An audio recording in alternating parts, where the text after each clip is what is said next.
Good evening, my friends. Welcome to your Wednesday Night Light. It's a fine start. Wednesday Night Live, 18th of March, 2026. Let's go straight to Dick. Richard, if you want to unmute, you have thoughts you wish to shareth with the planeteth. I am all eareths. Hey, Stefan. Hello. Can you hear me? Oh, why am I not getting any audio here? I feel I should. Yep. Oh, there we go. Yes, can you hear me? Yeah, I can hear you. Can you hear me? Yes, sir. What's on your mind? Yeah, we've spoken a few times before, I believe. I don't know if you recognize my voice.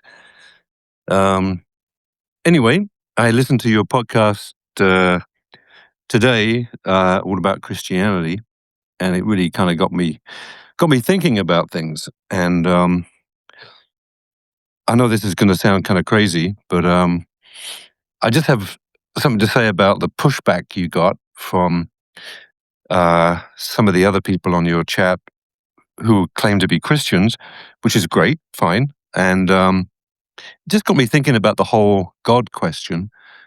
And, I thought, well, I have a pretty dark sense of humor, so I thought, well, I'll take a quick look through the Old Testament.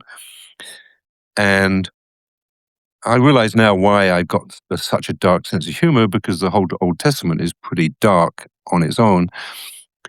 And then I realized, like, oh, okay, so maybe God finally realized maybe his son finally said, like, we need to go to therapy. And then God went through therapy with his son. And then he said, look, I need to go down and sort of set things straight and reboot this whole thing. So I think that's probably what happened. His son came down, rebooted the whole thing. And that, I think this is why, like, a lot of Christians revert to this excuse making kind of thing, where they kind of make endless excuses for the way things turned out. And I feel like, that makes sense, because, like, if you have a parent who's kind of abusive, and then you kind of make constant excuses for the parent, then that would, I know this sounds crazy, right? So I'm trying to make a bit of a joke about it, but not really. And I don't, I don't think. Okay, I need you to stop self-censoring and just tell me what you think. We do crazy here. I got no problem with crazy. Okay. So just, let's stop stalling and just let it rip. Yeah, okay, I'll let it rip. So I think that if Jesus were to come down now, or come back, and then show up at a lot of these churches, he'd be kind of horrified, I think, as to the way things have progressed. And I also don't think that he would be accepted by the church in general, or even recognized, because, he was pretty radical. And if he were to come down now and show up at a whole bunch of different churches, I think he would just get kicked out, and for most of them. And I think that's, that's, to me, is sort of perplexing, why this whole... Okay, but why would he get kicked out? I'm not disagreeing with you. I'm not agreeing with you, because I'm not quite sure what you're saying yet, but why would he get kicked out? Well, if we look back at the way he acted when he was on Earth, and he was pretty strict on, like, taking the scribes to task, basically pointing out all the hypocrisy that existed. Your example, which is the primary one, the Good Samaritan story. There was so much hypocrisy, and now there's just as much hypocrisy now. Okay, but just saying the label hypocrisy doesn't answer the question. What specific hypocrisies would he be kicked out of church for pointing out?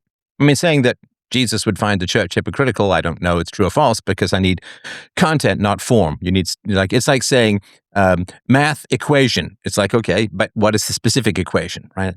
Okay, sure. No problem. Well, the example that you gave for from your own experience as a child and a young man, and then also going into the rest of your professional life, when you haven't heard back from one single Christian, I think that's just, that speaks for itself. Your example kind of speaks for Okay, itself. so listen, I mean, I appreciate the call. I don't know what the purpose of this call is yet. I mean, saying to me, Steph, you're right about the speech you gave last weekend. I appreciate that. That's nice. But I already made that speech. So calling me up and taking the audience's time for 5 minutes, I'm trying to figure out, and I'm not trying to be disrespectful. I just also want to be respectful of the audience's time. What is it that you want to say that is not just, there's hypocrisy and Steph, you were right? Because, you want to make sure, and I say this with all humility because I have to remember this as well, that you're asking people to pay attention to you, so you have to provide them some value. And I know you can, because you're a very intelligent fellow. We've talked before. So what is it that you want to mention that would be something more than there's hypocrisy in the world and Steph was right? Both of which are perfectly valid axioms, of course. But what is it else that you would like to add? Okay, so it feels this is slightly changing direction very slightly here. But when people say they believe in God, I don't even really understand what they mean when they say that. And it feels to me like we're sort of stuck in our conceptions around this question, back in the sort of dark ages or further back than that even, when, there was all kinds of abundance for, inventing gods to explain various phenomena that exists in the world. But it feels to me like now, surely, like, we can let go of all that, because those, this cartoonish conception of a creator just feels absurd on its face Okay, now. but when you say the cartoonish conception of creator feels absurd, Yeah. what is the intellectual content? So why is it cartoonish? What is absurd about it? That's what I'm trying to get you to unpack. But basically, you're just throwing a bunch of negative language at a conception. It's absurd. It's cartoonish. It's this. That's not an argument, right? And we Yep. do arguments here, right? So what is it that is cartoonish? The cartoonish part of it is this, idea that there's this being that is looking up, has created everything, including our own minds and our rationality. And it feels like, well, if that's the case, that God gave us rationality and these incredible minds, then surely our idea of what this thing is, would keep in lockstep with our rationality. But it's pretty obvious it doesn't.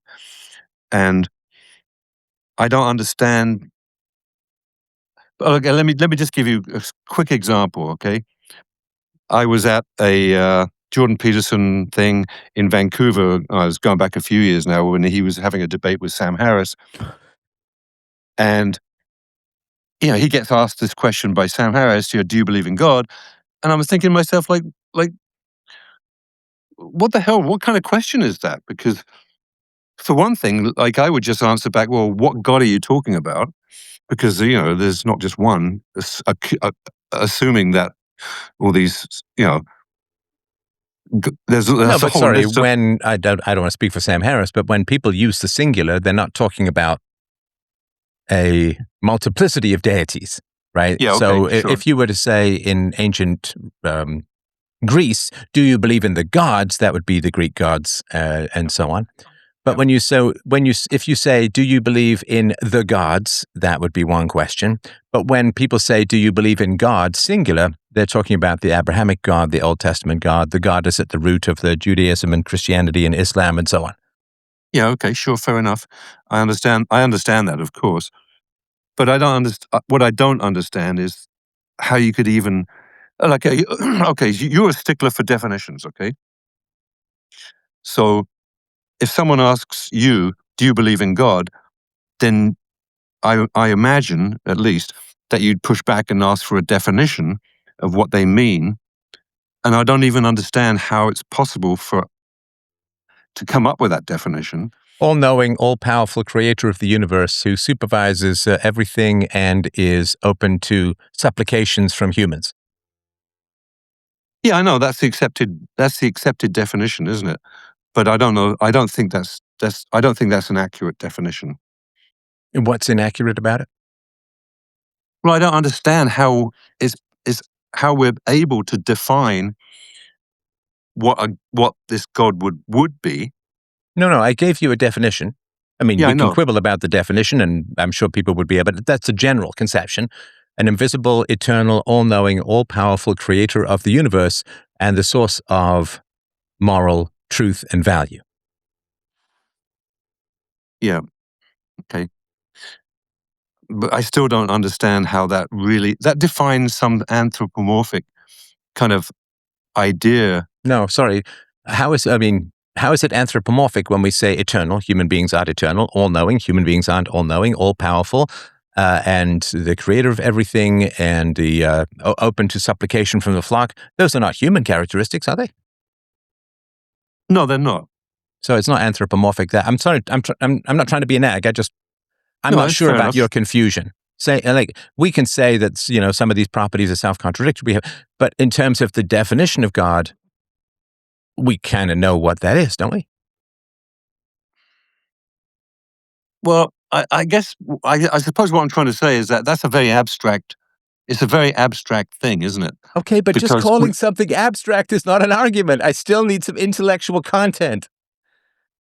Right? Well, If I say 2 and 2 make 4, and you say, well, that's a very abstract definition. I don't know if you're talking about 2 mangoes or 2 pineapples. Like, but still, you still need some intellectual content. You use a lot of words, and I appreciate that. I like words too. But saying that something is abstract, of course, God is abstract. He can't be tangible because he's beyond space and time. Right? He is not something that you can knock and measure. Right? It's not something that shows up in infrared. So, of course, it's abstract. That's understandable, right? But calling something abstract does not add truth or falsehood value to the argument, if that makes sense. well, You've I feel listened like to a lot of Jordan Peterson, haven't you? no. Actually, I'm not No, a because no. I don't agree. I This is don't agree Jordan with. Peterson land of not meaty, grounded language in real things and real arguments, right? So Jordan Peterson had a tour. What was it? We who wrestle with God. I mean, it's No, I don't believe in it. no, I get that. It's just I'm saying it's kind of a No, I'm pompous. not a. No, Okay, I'm. so That's not the way I. sorry. If you could do me a favor, what am I going to ask right now? I don't know. Well, I've done some listening, would you say, over the past 12 minutes? Yes, you have. Okay. So when I'm talking, I don't know why it's this weird modern thing. I'm in the middle of talking, and what do? Yeah, I interrupted you. I apologize. Well, you just start immediately talking. This happens, and it's not you in particular. I don't know what the fuck has gone wrong with human beings as a whole, but there's this whole. I was brought like you're playing tennis in a conversation. I hit the ball, you hit the ball. We don't just go up and whack each other with the rackets. And it's not you in particular, but it's like everyone is just like I'm saying something, and they just start yammering in my ear because I got a little earpiece in here, right? Just start yammering in my ear. It's the strangest thing. I mean, if you're not interested in what it is I have to say, that is totally fine. Nobody has to be interested in what it is I have to say. But if we're trying to have a conversation and I start to say something and you immediately interrupt me, what does that tell me? Yeah, that's being rude, and that means I'm not listening. I mean, And again, that's another word, but what I'm saying, what it does tell me is that you're not interested in what it is that I have to say, because I start talking about something and you immediately start talking, which means you're not interested in what it is that I have to say because you don't want to listen to what it is that I say. You're just using my platform, my show, my audience to talk, and me as the host am considered an interruption to your monologue. And that's totally fine. If you want to do a monologue, please feel free to do a monologue, but don't pretend that you're going to have a conversation, because you did this a bunch of times. And I'm sorry to be such a nag, but it is, I'm going to keep pushing back against this until my dying day, which is, unless I get something totally wrong, right? I said have you listened to a lot of Jordan Peterson? You said no. You went to, I guess, you read a book or you went to see his show in Vancouver. And then I was starting to talk about Jordan Peterson's, the title of his tour was called We Who Wrestle with God, which is about as pompous a thing as I've ever heard. But what the heck, right? I mean, he's currently trying to expel mold from every fiber of his being. So I don't want to pick on him too much. And I was trying to add something to the conversation and just like 2 or 3 times, just straight in my ear, straight in my ear, straight in my ear.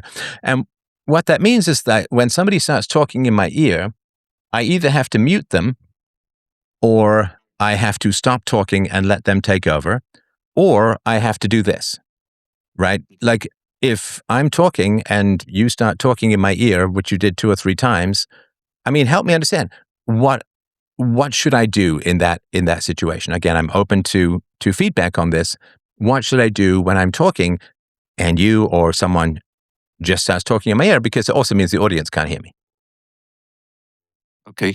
I think what happens sometimes, and I'm not, I don't consider myself to be a rude person. I think what happens sometimes is that I hear you asking me a question, and then I'll try to answer that. But I think I'm not waiting until you're finished asking me the question, and therefore it seems like I'm trying to talk over you, but I'm actually not. I'm trying to answer the questions you ask me, and then I don't. I think sometimes I just don't get to finish answering that question, and then I kind of get caught up in being back, being further behind. I can't really finish my thoughts, and it's certainly not. I truly, honestly, really value your channel, yourself, and all that you speak about. It really, you've really struck. It really resonates with me. Everything you talk about. So I'm certainly not meaning to be rude here at all. And I know my question is maybe it's a bit random, and I understand that. Okay, And let's get to that, and I appreciate that. What is your question? my question is how we can come up with a coherent concept of a creator when I don't think that we have the means to do that. That's my question. I'm not. Sorry, your question is, how do we come up with a coherent concept of God? Yes. Okay, what do you mean by coherent? One that makes sense. But we can't. I'm sorry, maybe I'm missing something here. But if you say that life exists that was never born, that the most complex thing existed prior to the universe, that which is claimed to exist resists both reason and evidence, how could we possibly come up with life that is eternal? How could we possibly square the circle or unravel the square circle of a being that is both all-knowing and all-powerful? Because if God is all-knowing, he knows what's going to happen in the future. If he knows what's going to happen in the future, he can't change it. Otherwise, he would invalidate his knowledge. You can only be all-powerful or all-knowing. You cannot be both. Yeah. How do we say there's evil in the world because God gives us free will, but God consistently interferes in the world to grant people certain wishes and prayers and to deny other people certain wishes and prayers? So how can we say that a being is alive and has ultimate existence when it shows absolutely no characteristics of life that we know of and is not only self-contradictory, but also completely invisible to any and all empirical tests? There's no test for the existence of God, and God is a self-contradictory entity. So if you're saying, how can we make something whose only defining empirical characteristic is that he or she doesn't exist, how can we make that make sense? Well, we can't. I mean, if I'm a contractor and you hire me to put a door from your main floor to your basement, right? And I go down there, I make some noise, and I come up and I say, it's going to be $400 for the door. And you go down and there's no door there, right? You would say, well, I'm not going to pay you the $400, Steph, because there's no door in the corridor leading down to the basement. And you say, there is a door. And you'd say, where? I said, it's right there. And you, like in an incomprehensible manner, you say, but I can walk through it. It's like, yes, but the door still exists. And you say, well, I can't touch it. There's no hinge that, like, I can walk through it. I can't grab anything. There's no evidence of it. What do you mean the door's there? It's not there. It shows no characteristics of being there at all. I'm not paying you the $400. And I said, no. You must have faith that the door exists. And I would say, well, how can I have faith in something that does not exist? Well, there is no way to make that door coherent. Say, well, you just have to will belief in the door. But how am I supposed to will a belief in a door that's not there, and also only be able to function and operate in the world by accepting that there are some doors that do exist, right? So if I want to leave this studio and I want to go for a drive, I got to open the door to the studio. I walk up the stairs. I got to open the door to the garage. Then I got to open the garage door. Then I got to open the car door. Then I got to close the car door. I got to back out. And then I got to close the garage door, right? So like that's 6 or 7 different door operations.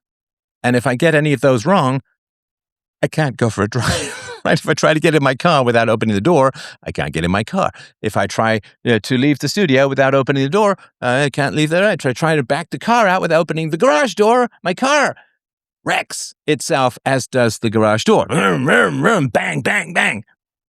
So what people are saying to me is there are doors that exist and don't exist. Let's just say when a door's open, the door doesn't exist in the doorway, right? I get it exists like at an angle, but the door doesn't, the door is present or not present in the doorway. And I can only function in this life if I accept the absolute tangibility of doors in the doorway or not in the doorway. But there's this whole other doorway that's the most important doorway where there's no door, but I have to believe that there is. So I have contradictory statements. I cannot function in life without accepting that there are doors and the absence of doors. And yet, in the most important door, the Platonic door, the door of existence of God, I have to believe that that which is not there is there. If I tried to live my life as if that which was not there was there, or that which was there was not there, I would not function. Nobody could function. Yep. And so there is no way to make arguments for God coherent, cohesive, rational, empirical in any way, shape, or form. And that's why Christians and other religious people are not calling me up for peaceful parenting. Because you cannot get children to believe in things that don't exist without bribes and threats. Yep. And whether the things that don't exist are, hey, I'm giving you a phone, right? Here's your phone, kid. And you give them a phone case. And they say, well, wait, this is your phone case. No. That's your phone. They would cry. They would be upset, right? If you eat all of your children's Halloween candy and just leave the wrappers, or you put plasticine in the wrappers and they open it up and they take a bite, it's like, this tastes like ass. Well, I guess I hope your children don't know what ass tastes like, but you know what I mean, right? Well, then they would say there is no, somebody took my candy. Say, no, it's still there. It's just plasticine or just transmogrified. So the only way that you can get children to believe in the impossible is with bribes and threats. You'll go to heaven if you believe it. You'll go to hell if you don't. And this is why Christians and other religious people are not calling me up saying, Steph, you've made a great case, man. Made a great case. I can't tell you how many people listened to that last Sunday show, but it was a lot. Not one email, not one contact, not one message, because everybody who's religious knows peaceful parenting would be the end of superstition. Peaceful parenting would be the end of believing in things that don't exist, because peaceful parenting says to parents, you cannot bribe or threaten your children regarding truth, virtues, values, and existence. I mean, I think when some people, they toilet train, here's a Skittle or whatever. I mean, that's not really anything particularly important or relevant. And it's not a moral issue. But peaceful parenting says you can't bribe or threaten your children. Yep. Okay. Does religion survive if you can't bribe or threaten your children? Well, no, because you can't reason it and you can't prove it. And there's no tangible evidence. In fact, all the tangible evidence is to the complete opposite. So religion relies upon aggression, manipulation, bribes, and threats regarding children. There's no other way that religion can function because children just aren't going to believe in things that they can't see, touch, taste, smell, or hear, and that are completely self-contradictory without bribes or threats. Peaceful parenting takes away the bribes, takes away the threats, takes away the gods. And this is why people who are religious, they hear me and they're like, wow, that's a great case. And then, psst, it gone. Right? Kaiser Sose Saab. Gone. Gone. I love that gesture that he makes, right? It's gone, right? So yeah, you can't make the concept of God coherent, and it is entirely self-contradictory. The last thing I'll say, and then I'll shut up. So God, the question is then we have to answer, if it doesn't make any sense, why do so many people believe it? Because there's an essence of truth in it. God is the unconscious plus the body. So what are the characteristics of God? God existed long before we did. Well, the human body existed as a template, as a structure, as a copy-paste genetic photocopy long before we did. The structure of our mind, the capacity we have for language, our unconscious, our dreams, our inspirations, all existed long before we did. So when we think of life that's been going on forever, we're talking about the human body and in particular the unconscious. This is a little bit along the lines of Jung's collective unconscious, but we share our unconscious with other people. If you talk about the number of people who, even into their 30s or beyond, have dreams about exam stress, right? You're in some university, you didn't study for your exams, the exams are coming up, everybody freaks out, blah, blah, blah. People have that. People who don't have orgasm have sexual release dreams. And the people who have nightmares, they're quite similar. So we have this sort of collective way of processing things. So a life that existed relative to the mortal life, existed for eternity and created us, that's the human body and the human unconscious. The idea that there is a great deal of wisdom and knowledge that we can access through prayer, which people think of as God, the actual fact is what they're accessing is primordial instincts, primordial unconscious, the lizard brain, the mammal brain, the various layers that have evolved over the last 4 billion years that have a lot of stored wisdom built into them. So the idea that you can pray and get access to these things makes perfect sense. The idea that we are all powerful and all knowing, well, if you have access to the unconscious mind has been clocked at 6,000 times faster than the conscious mind. So it seems omniscient. It seems all-powerful. Human beings, we can do anything that we want, within the laws of physics, but we can do just so we basically have infinite choice, which is where the all-powerful thing comes from. And we have far greater knowledge with regards to our instincts and the layers of life that characterize the evolution of our brain. We have all of that. So a God, an all-knowing or all-powerful creator that brought us into being, that is the body, that is the unconscious, that you can have access to great and powerful wisdom. That's very true. That's, again, the unconscious, which is why for 21 years, people have been asking me, what do my dreams mean? And, we've done 100 of these or 75 of these, and they're always like incredible and powerful and guide people towards. So the idea that there are dreams and visions that tell you important truths about your life, that's our dreams. So the universal belief that there's a life far bigger than the individual, that's the human body, that's the human mind. The idea that we have access to greater wisdom and knowledge through introspection or prayer, that's the unconscious. The idea that there are signs and visions that point us in the right way, that is our instincts and our unconscious. And so we are, like, I call this the sort of higher reasoning, the neofrontal cortex is the post-monkey beta expansion pack that's still pretty freaking buggy, right? Like the lizard brain, the monkey brain, the mammal brain, that's all been fine-tuned over billions of years. But the human part of the brain is pretty new. And so it's sitting atop a great library of almost infinite wisdom and knowledge that has evolved. And so the fact that there's something far greater than our conscious mind that has a lot of knowledge and is very powerful, and we just need to pray to it. And it's just another way of getting wisdom and knowledge through introspection. So sorry for the long speech, but that to me explains why people believe in a God because, yeah, we did come from something that's far bigger than us, and that's life, and we do have wisdom that is far greater than our conscious mind. You think of all of the knowledge and instincts that have been stored up over billions of years in the human brain, and then you think of your particular knowledge or my particular individual knowledge.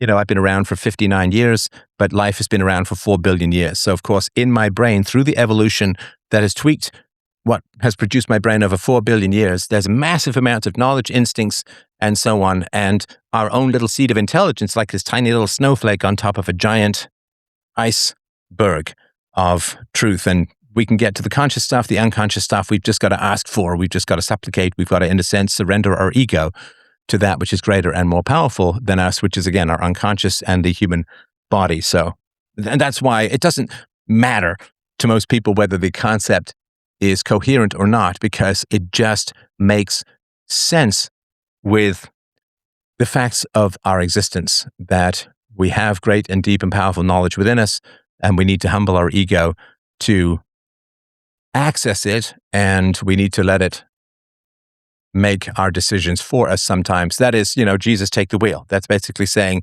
my conscious mind is screwing things up. I need my primordial instincts to take over because they're way older than I am and they know way more than I do, if that makes sense. Okay, that's it. Thank you. I appreciate your patience. Yeah, I agree with everything you just said, Stefan. And, I don't know if you think that I was trying to be contradictory to that. Well, certainly wasn't. That was actually you explicated exactly my thoughts in a far better way than I ever could. So yeah, I 100% agree with that, and I think that it largely explains why take our intuition, for example. There's nothing really spooky about our intuitions, right? I know a lot of people think there is some spooky kind of stuff going on.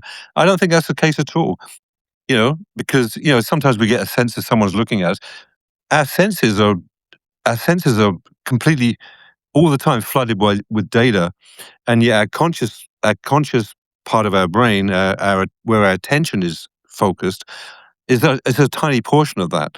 So I 100% agree with this. Our unconscious is, it's like the surface of the water. Our consciousness is like the surface of the water, and then our unconscious is this great depth beneath that.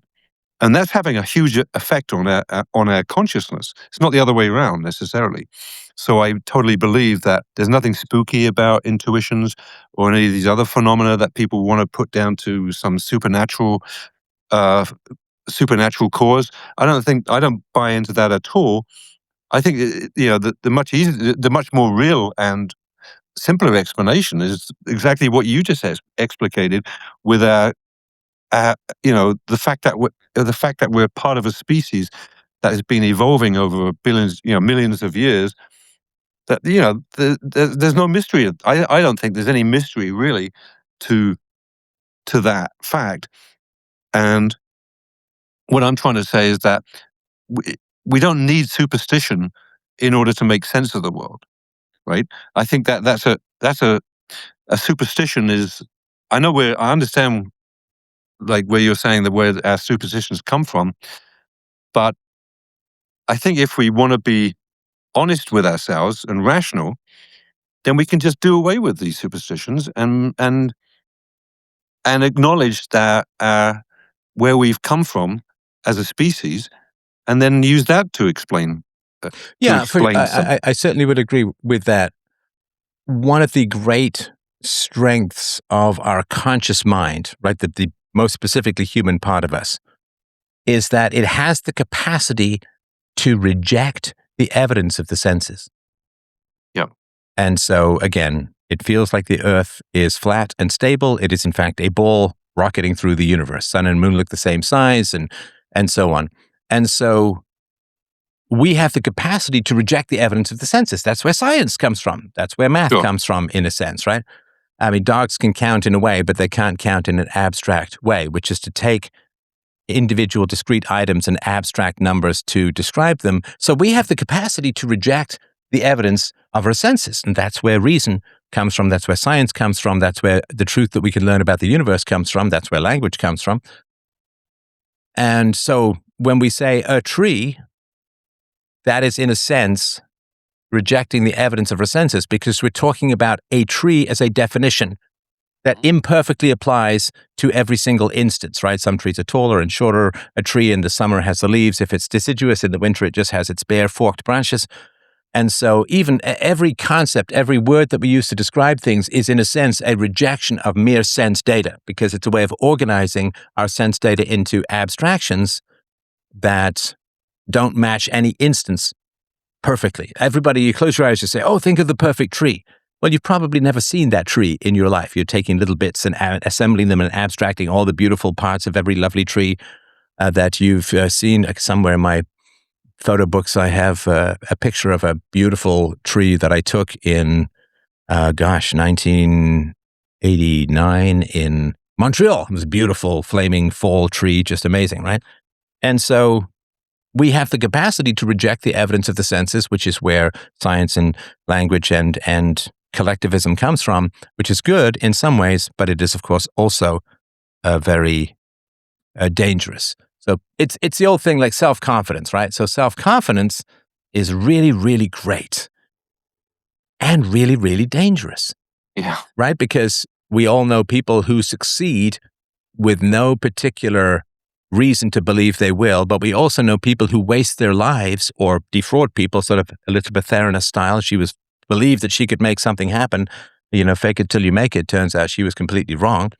So everybody who succeeds has to believe in themselves prior to evidence, right? So I believed I had something of great value to add to the world philosophically. I had to believe that prior to the last 21 years or the last 45 years that I've been working in philosophy. I had to believe that ahead of time. When I first sat down to write fiction, I had to believe I had something of value to add the world to the world in terms of fiction. So you have to believe in things before you achieve them. That's how you know which way to point yourself. Everybody who wants to become an economics professor has to believe they can do it prior to. And sorry, Stan, I see you coming, but we'll get you in a sec. So we have to reject empirical reality. Animals really can't reject empirical reality. They can't build conceptions in opposition to the evidence of their senses. We can.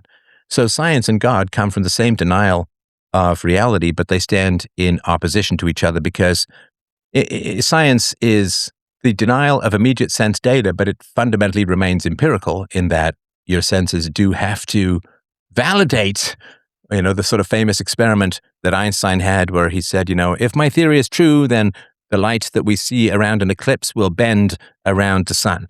And so he had a way of testing it, which came all the way back down to empiricism. So it kind of takes a long route round. It rejects immediate sense data, but it has to validate itself according to sense data in an abstract way.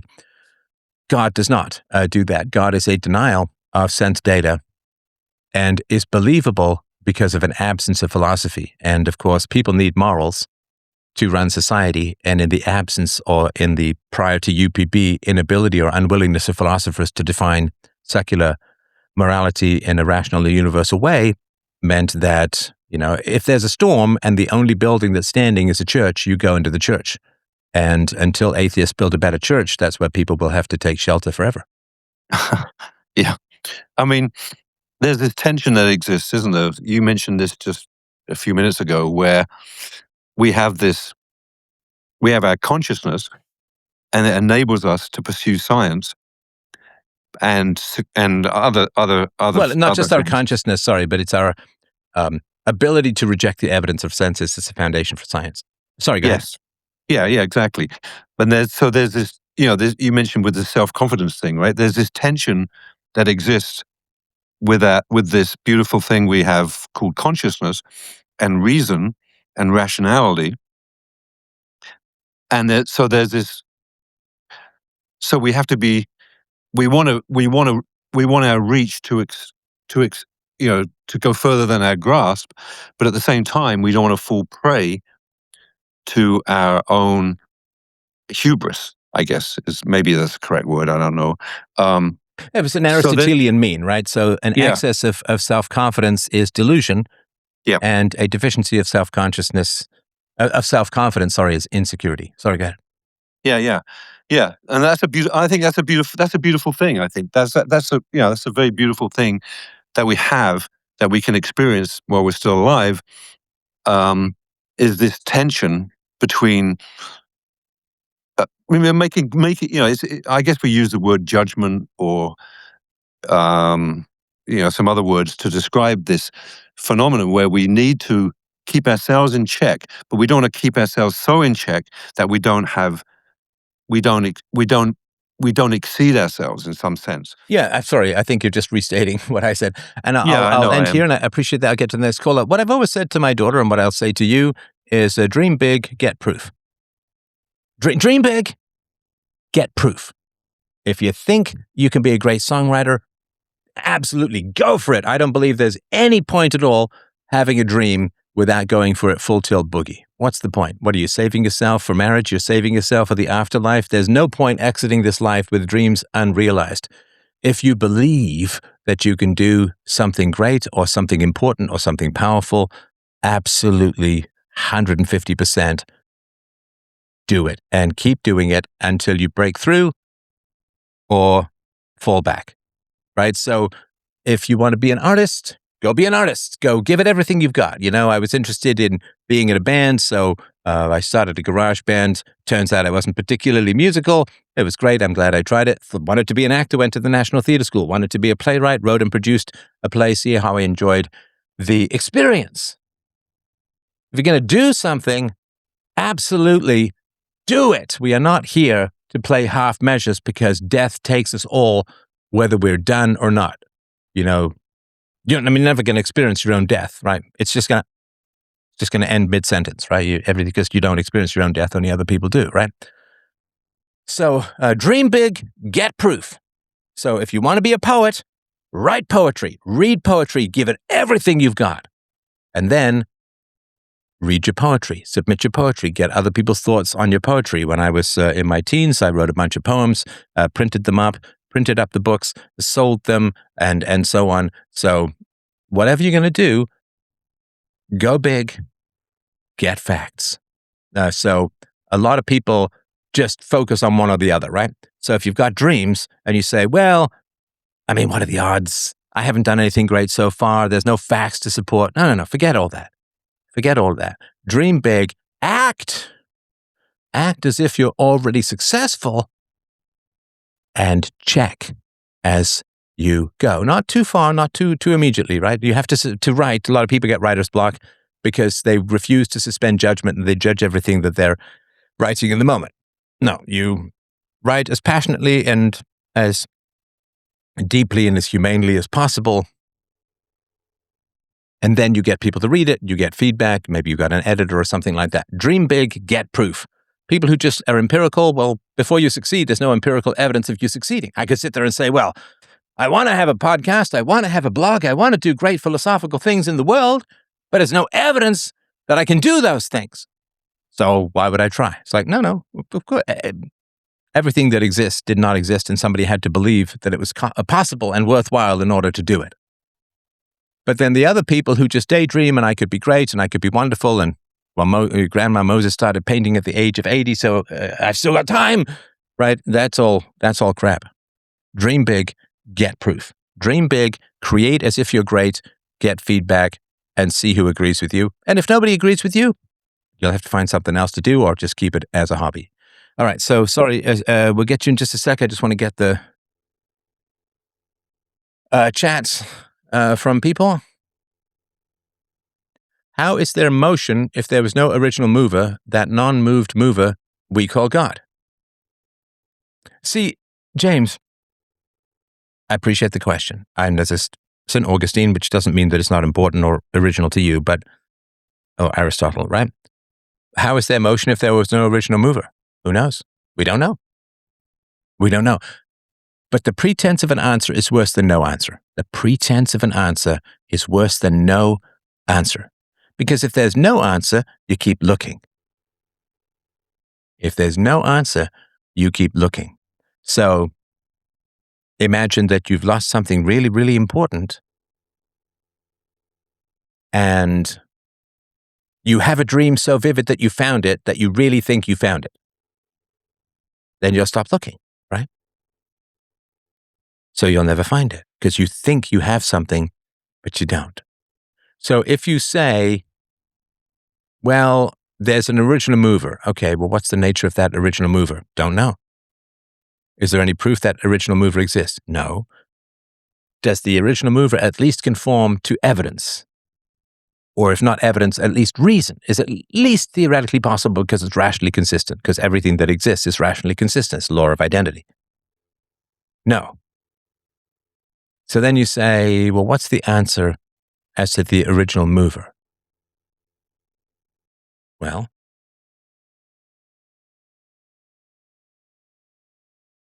the answer to the original mover is an incomprehensible entity using powers we could never understand for reasons of motivation we could never comprehend, did something that we can't possibly prove or process. See, that's not an answer. Right? It's not an answer. I don't know is not an answer. Right? If something's wrong with your dog and you go to the vet, you say, what's wrong with my dog? He says, I don't know. You just say, okay, well, I'll just go home. I'll put him to sleep. No, you say, well, I need an answer. I need to know. I don't know is not an answer. And God is just a thin band-aid of a gaping chasm called I don't know. We don't know. What is the original mover? We don't know. We don't know if there even needs to be one. We don't know if there is. I mean, atoms vibrate, atoms move. That's just the nature of matter. It doesn't start from anywhere. It just is the nature of matter. Matter has gravity. That is innate to the nature of matter. Who put it there? That's not the right. It's like saying who put the mountain there, right? It just is a natural process of erosion and tectonic plates and rising and falling and all this kind of stuff. So, even if the universe was just, God inordinately fond of beetles and hydrogen. If the universe was uniform, just atoms all over the place, they're still in motion because the nature of atoms is to move, so they're still going to be drifting around. I mean, they don't need energy to do it any more than we need a big giant battery to continue rotating around the sun. It's just that combination of inertia and centrifugal forces and gravity that keep us in that, right? And so what would happen if the universe was just started off uniform is that atoms would eventually bump into each other because they're in constant motion. And then as atoms bumped into each other, they would begin to attract more atoms, which would give them a higher density, more gravity, more atoms, more gravity, more goes to a star, right? Because that heats and then it explodes, throws out a bunch of matter. The matter goes into disks, or the disks form along with the solar system, and then they coalesce into planets and meteors and asteroids and moons and so on, dwarf planets. And so we don't need any incomprehensible answers. God is not an answer. If you owe money to the mob and you say to them, my invisible elf friend will pay you with imaginary money, nobody would accept that as the payment of a debt. And God is not the payment of the debt called what is the question. It's not an answer. Somebody says Jesus never existed. I don't believe that that's true. I mean, as the Son of God, well, no, but as a thinker and a very passionate and powerful Judaic teacher and preacher, yes, absolutely. I mean, there's more references to Jesus than there are to Socrates. And Jesus as a human being who lived, reasoned, thought, and taught, that's not self-contradictory. If we say he also had magical powers, then that becomes self-contradictory. So outer space does not exist. Well, yeah, I can say a vacuum, right? A vacuum is by definition where things aren't. So sure, I get that. All right. I'm a peaceful parent, and we do good out of love for good, not fear of consequence. Yeah, for sure. For sure. And if you talk to your kids and you ask them about their dreams when they're very little, you would just be amazed at how much in their environment the dreams are picking up on. All right. Thank you, Stan. I appreciate your patience. I'm all ears.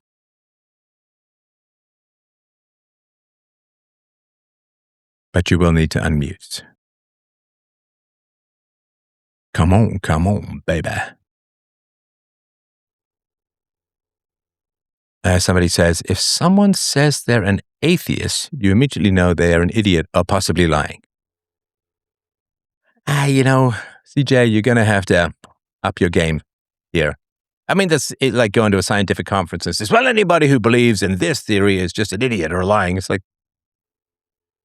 what about the hard problem of consciousness? Feel free to call in. Stan, I'm not hearing you as yet. Let me just see here. Did I get him in?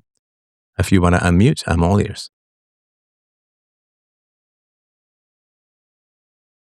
Only retards think God equates to creation. CJ, come on. Why be so lazy? Why be so ineffective? See, when you have these kinds of silly arguments, like only retards think God equates to creation, you can't have quality people around you in your life.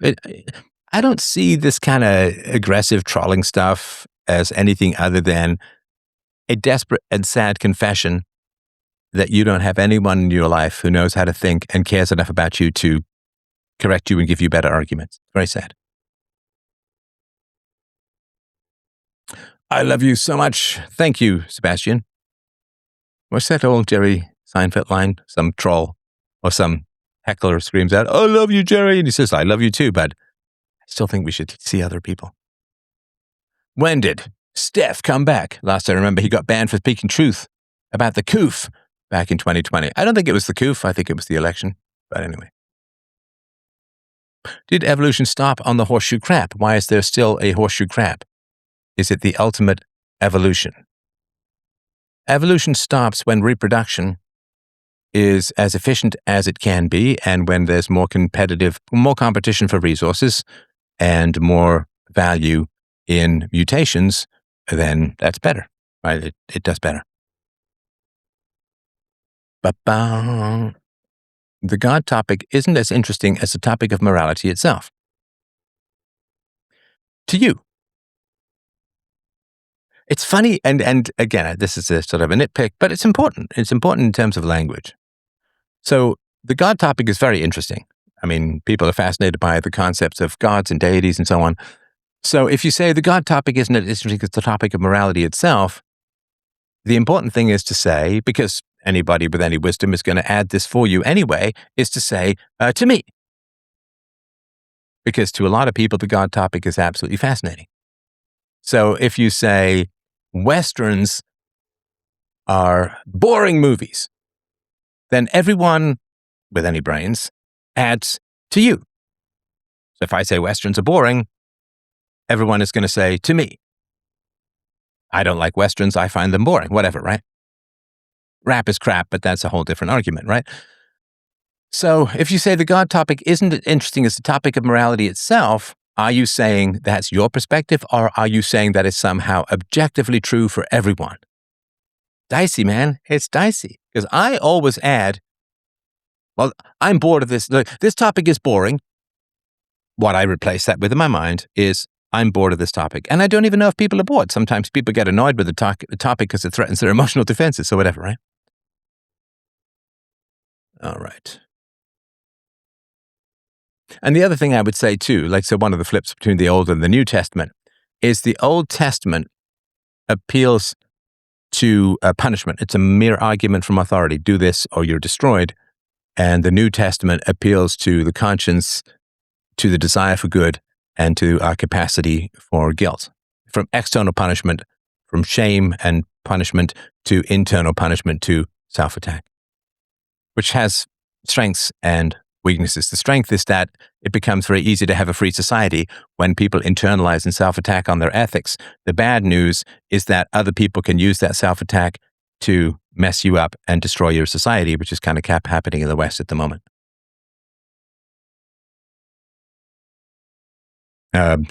Stan, I still can't hear you, just in case you're trying to talk.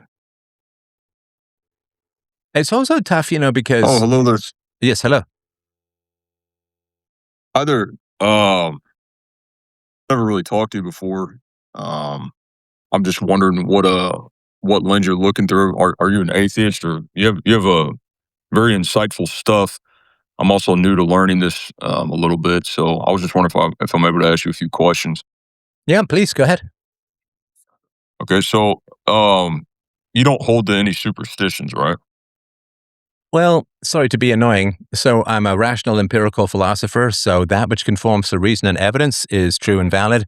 That which is in opposition to reason and evidence is not true and valid in an objective sense. Like I can think of a pink unicorn, that doesn't mean it exists in the world. So it could be fun imagination, but it's not real. It's not valid and true in the objective world. Okay, so every thought that you have, though, would you have to act in order for that to be valid? Well, it depends what you mean by valid. Sorry to be Mr. Definition, but that's kind of the job of philosophy. Kind of, you'd have to experience it to some extent for it to be understandable in your world, so that you can now, I don't know, believe in another scenario in the future towards that. Can you give me an example? Like if someone says they want to be, I don't know, a wealthy elite, right? And they derived from a low class. If they believe that all their life and they have a set standard that they want to reach, let's say $1 trillion, but all of a sudden they die when they're, I don't know, 60 and they're only a billionaire, would you say that they held to some sort of superstition to some extent? So I just want to make sure I understand. I've restate it back to you, make sure I understand it. So somebody says they want to be a trillionaire, but they die only being a billionaire. Is that right? Yeah, yeah. But they died, let's say, I don't know, they hit by a truck or, just Yeah, they they die. randomly Yeah, I get it. died. They didn't know they were going to die. They weren't able to statistically or show data that when they were going to die. They just died all of a sudden. So in a sense, would that be holding to superstition? Their I don't belief think in the so. trillionaire? No, because superstition is that which is opposed to reason and evidence. So it is not against reason and evidence to want to be a trillionaire. I mean, for instance, if Bill Gates had not sold all of his stock in Microsoft, he would be a trillionaire by now. Now, obviously, that's very rare, which is fine, but it's not impossible. It's not self-contradictory to want to be a trillionaire. Now, if somebody said, I want to be able to defy gravity by willing it, would you say that would be a delusion? Yeah, yeah, to some extent. But you would Hang also on, have to hang use on, that same hang on. logic. No, sorry. When you say to some extent. So if somebody says, my goal in life is to be able to step off a cliff and walk on the air, would that be a delusion of theirs?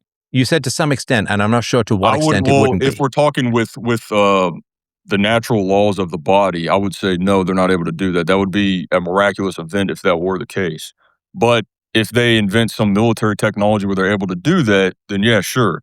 But you'd also have to No, use the sorry, same but logic. hang on, sorry. But I said using just my mind, like I want to will being able to walk on air or walk on No, water, I don't not think they any could do that. additional And if someone technology. did, So that would be impossible, right? yeah, and if that were the case to some extent, that would be a miracle.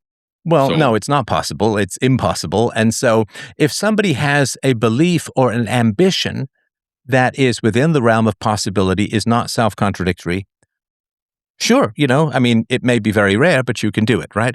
But if somebody has a so belief that, okay, hang on. So if somebody has a belief that goes against reason and evidence, then that would be a delusion. And if somebody has a belief that is impossible, then that would be a superstition. So if somebody says Jesus or some religious figure walked on water or flew by flapping their arms, that's not physically possible. And so that would be a delusion, or at least the explanation would be a delusion. Of course, there's this idea that halos are the light going off helmets because they were space aliens who came down, and the space aliens, through their technology, could walk on water and perform miracles and so on. And it's like, okay, let's say that was true, then believing that they could have been space aliens would not be impossible in the realm of reality, but believing that there was a god or magic that allowed for these miracles to occur, that would be superstition, if that makes sense. okay, so if someone, I understand where you're saying that. Now, let's use that same logic with money. Since someone's never been a quadrillionaire, do you think that that's eligible to someone to have that much money on their own? It Since no one's depends. It attained it yet? depends what you mean. So I'm sure you've heard of Weimar Republic or Zimbabwe or revolutionary France, where money just gets printed into oblivion and you get $1 zillion notes and so on, right? So if Oblivion as an infinite?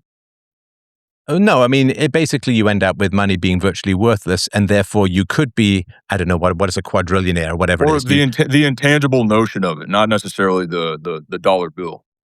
Okay, I'm not sure what you mean The by that idea then. behind it. Because the money is just an instrument, just the bills. But what it represents is an intangible thing. So is that able to be just like an infinite amount that someone's able to attain eventually? Well, you couldn't get infinite money, right? I don't know. No, I know. You couldn't get I don't infinite know. Could money. we? Could there be some infinite amount of currency that flows I'm not sure what you in a mean. not that's not able to be fully, used a bill? Like we're not able to make infinite bills, but the notion of infinite amount of money is that an eligibility? Like is that could you do that since we haven't experienced that? But So an infinite amount of money would be what? You could type whatever you wanted into your own bank account? Because, I mean, that's kind of like central banking, the Federal Reserve, as it sounds. But an infinite amount of money, because money represents physical goods and services in the universe, and there's no such thing as an infinite supply of physical goods and services in the universe. So I'm not sure how money could be infinite without being devalued to the point of. so do intangible assets are they in a reality in business? Sorry, are we switching topics here? No, because no one's ever been a quadrillionaire, right? And I know that every country has Okay, is different this a big philosophical issue in your life? Is who's a quadrillionaire? Like, I'm trying to understand the purpose of this. Like, we're trying to do philosophy that helps people in the real Well, no, world. I mean, So give me a theoretical know, that's a little bit more grounded, that matters more to but people. you're appealing to things that you must experience. So if someone says that I'll be a quadrillionaire, Hang even on, though hang no on. one's ever been Sorry, that hang on. before, What do you mean? I'm not challenging you. I'm just not sure what you mean when you say that okay. me, Steph, I'm appealing to things that people have experienced. So would you believe if someone's a trillionaire if they said so, or they showed it with their bank statement or something? Would I believe that someone was a trillionaire? I would believe that it's possible. I mean, maybe it's possible that somebody has a bunch of money that nobody knows about. It's pretty unlikely. I would very unlikely to believe it. But of course, I've never experienced ancient Rome, but I accept that ancient Rome existed. Well, I'm talking about a single individual who like wants to be someone who's rich and elite, right? And they want to be the top on the hierarchy. Like for example, we have all these elites who say they have money, or Elon Musk, whoever it is, yet we're not for sure, but we kind of take that not necessarily as a fact, but we believe that there's like this hierarchical structure to how much money individuals have. Now, what's the boundary towards that? So Okay, is it delusional I've for no someone idea. to say they'll? Sorry. I don't know what you're talking about. Are you saying we can't validate how much money Elon Musk has? Yeah, as long as you have to see it, right? Or it's measurable to some extent, correct? No, but you can see it. You can see how many Tesla stocks he holds. The government, of course, has to see it so that he can pay his $10 billion a year in taxes or whatever he's doing, right? So, yeah, this can be verified. Okay, so if someone says they want to be a quadrillionaire, is that just delusion or Hey, hold to well, some superstition? I still don't understand what the Since you're point of not all. able to Like, see that. hang on. I don't understand what you're talking about. I'm sorry. You're just going to have Well, to. I don't everyone know what the believes in purpose stuff. of a quadrillionaire thing is. We did the trillionaire. We've done Elon Musk. I just feel like the Well, goalposts it's keep because moving. no Hang one's on. ever Let done me it yet. But finish. is it? Let me Is it? finish. Let me finish. Yeah. The goalposts keep moving. So I answer a question. You just ask me a new question with no context. Help me understand what it is. Hang on. Still talking. Help me understand what it is that you want to know or learn that you're going to be satisfied with. Because I feel like I keep answering stuff and I just get new questions with no context. It's kind of annoying. Well, it's a very similar question I'm asking. It's not necessarily moving the goalpost. If anything, I'm clarifying what it is, and you're interrupting me. So you say individuals appeal to God. Hang on. No, that's rude. If I don't understand something and I've been doing philosophy, hang on, still talking. If I don't understand something and I've been doing philosophy for 45 years and you are new to the conversation, at least with me, is it my fault if something is unclear? It could be, yeah. Is it more likely to be my fault or your fault? It could be both of ours. Is it more likely to be my fault or your fault if I've been doing philosophy for 45 years and I've got 20 books, I've been doing this public conversation for 21 years, I've debated people, I've worked in entire books of definitions. Is it more likely with 45 years of experience that if I'm not understanding something, you're not being clear. I'm more likely could be 51-49. I'm just curious. It's more likely I'm not being clear, if you'd like to hear that answer. Okay, thank you. So if I'm not understanding something, don't insult me by saying I'm just not understanding things that are obvious and I'm interrupting you. If I don't know what you're talking about, don't I need to interrupt you? I don't want to pretend Okay. to know what you're talking about. Well, I mean, okay, for example, this is the tweet I just wrote, obviously. You say, since someone hasn't reached, or you didn't say that. Since someone hasn't reached a certain amount of money, let's say, right? Are they delusional or falling to a superstition since they haven't reached it and they have to reach it and show it in order for that to be valid or for you to believe it in a sense? Just like how you stated with Elon Musk's statements about how much money he makes. What's the boundary to that? What do you mean by what is the boundary to that? Like, okay, if someone has to be a quadrillionaire because they have to show it in some sort of, tangible statement or whatever it is, right? Yet it's like the whole notion of this money is representing something that's not material, like an intangible asset, just like how God would be or something. But we have individuals who are stating that they have experience of God, yet you haven't experienced it himself. So, but you'll believe in the money though. Does that make sense? So somebody who, I don't know what quadrillion, I don't know, let's say billionaire, right? So if somebody comes to me and says, Steph, I'm a billionaire, that is not impossible, right? Because someone's attained that and they've shown it with statements to some extent, correct? No. If they just say it to me. I meet someone, It they varies who it say, is. I'm a Like billionaire. if someone I know says I'm a billionaire and I know they're not because they've never showed me that Okay, and they so- drive, so a beat up truck. Here's what needs to happen if we're going to have a conversation. Okay, You I need think to there's a listen. lag Hang though, on. low key. Hang on. Okay, first of all, you need to stop talking in my ear when I'm trying to explain things. I ask a question. For the first 10, 15 minutes of the conversation, you asked questions and I did my best to answer them, right? Has it been 15 minutes? Whatever. 10 minutes, whatever. So you were asking a bunch of questions about quadrillionaires and this and that and the other, and I did my best to answer them, right? Mhm. That didn't satisfy Yeah, you I'm because sorry. the There's questions also a kept lag, changing. dude. So I'm- when I ask questions, you need to answer them or tell me you're not going to, but you can't. Like if someone tells you that they're a billionaire, is that possible? And you say, well, if I have proof and this and that's like, no, that's not answering my question. Is it possible for someone to be a billionaire? It's possible, yes. Of course, right. Someone can be a billionaire. Now, if someone claims to be a billionaire, we accept that as possible, but not proven. Now, So how would they prove it? what do you mean, how would they prove it? Would they need like a whole lot of gold bricks? I'm sorry, I'm not sure what you're asking me. Do you think that our hang on. Okay, you need to shut up when I'm talking, bro. You just No, you can't. Bro. You cannot just, when I'm starting to ask a question, you just can't start talking in my ear. If you don't understand the question, no problem. But you just I do. can't. You can't. See, you're doing it. You get one more shot, bro, because this is just fucking rude at this point. Okay, one more shot. If you want to have the conversation, great. But you have to accept the basic politeness of the conversation, which is to let me finish my statement before talking in my ear. If you're willing to do that, we can have the conversation. Otherwise, I got lots of other people who want to talk. Will you do that? May I respond? It's just a yes/no question. Sure, yeah. I'll shut up. Thank you. All right.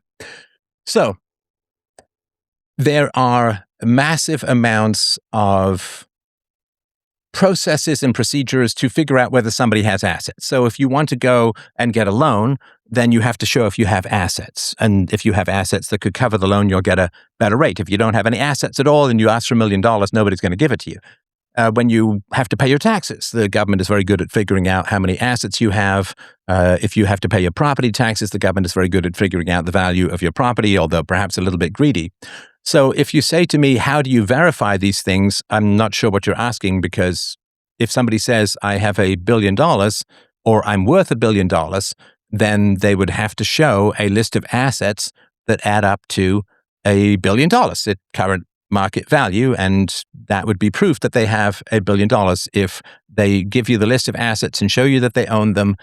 Like if they have $1 billion worth of Microsoft stock and they say, here's my stock certificate, it's worth $1.2 billion, so I'm a billionaire, that would be how they would show it, if I understand your question correctly. Yeah, so there needs to be some sort of tangible form, or maybe it's even on a digital scale with some sort of, I don't know, technology or whatever. So if that's the case, there must be a boundary then until someone reaches that next amount of money, right? A quadrillionaire or something. You have to see it in the same format as the billionaire, Sure. right? Yes. Okay, where would the boundary be? Could it just be? Could someone make an not necessarily unfathomable amount of money, but where would you draw the line on whenever you're questioning it? I have no idea what you're asking me. Okay, maybe this is the wrong question in general. Because individuals, if I have $20 and you're right next to me, and I say, "Look, I have $20," you would believe me, right? Sure. Okay, so if because there's an actual form or a bill that you see.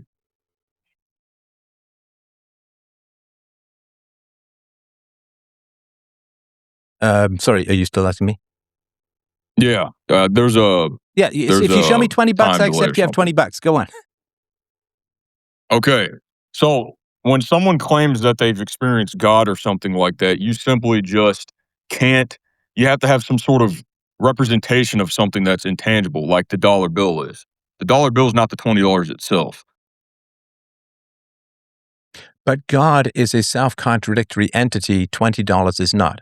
So if somebody says to me, I can walk on water using no technology, do I have to test them? No, because it's impossible. And so if somebody says that I have experienced consciousness without form, I have experienced eternal life without any tangible evidence, if somebody makes a wild claim, like they say, I have contact with omniscience, I have contact with a being that knows everything and is all powerful, well, that's quite a claim, right? So I would not really believe it, but if the person insisted, it would be pretty easy to test, right?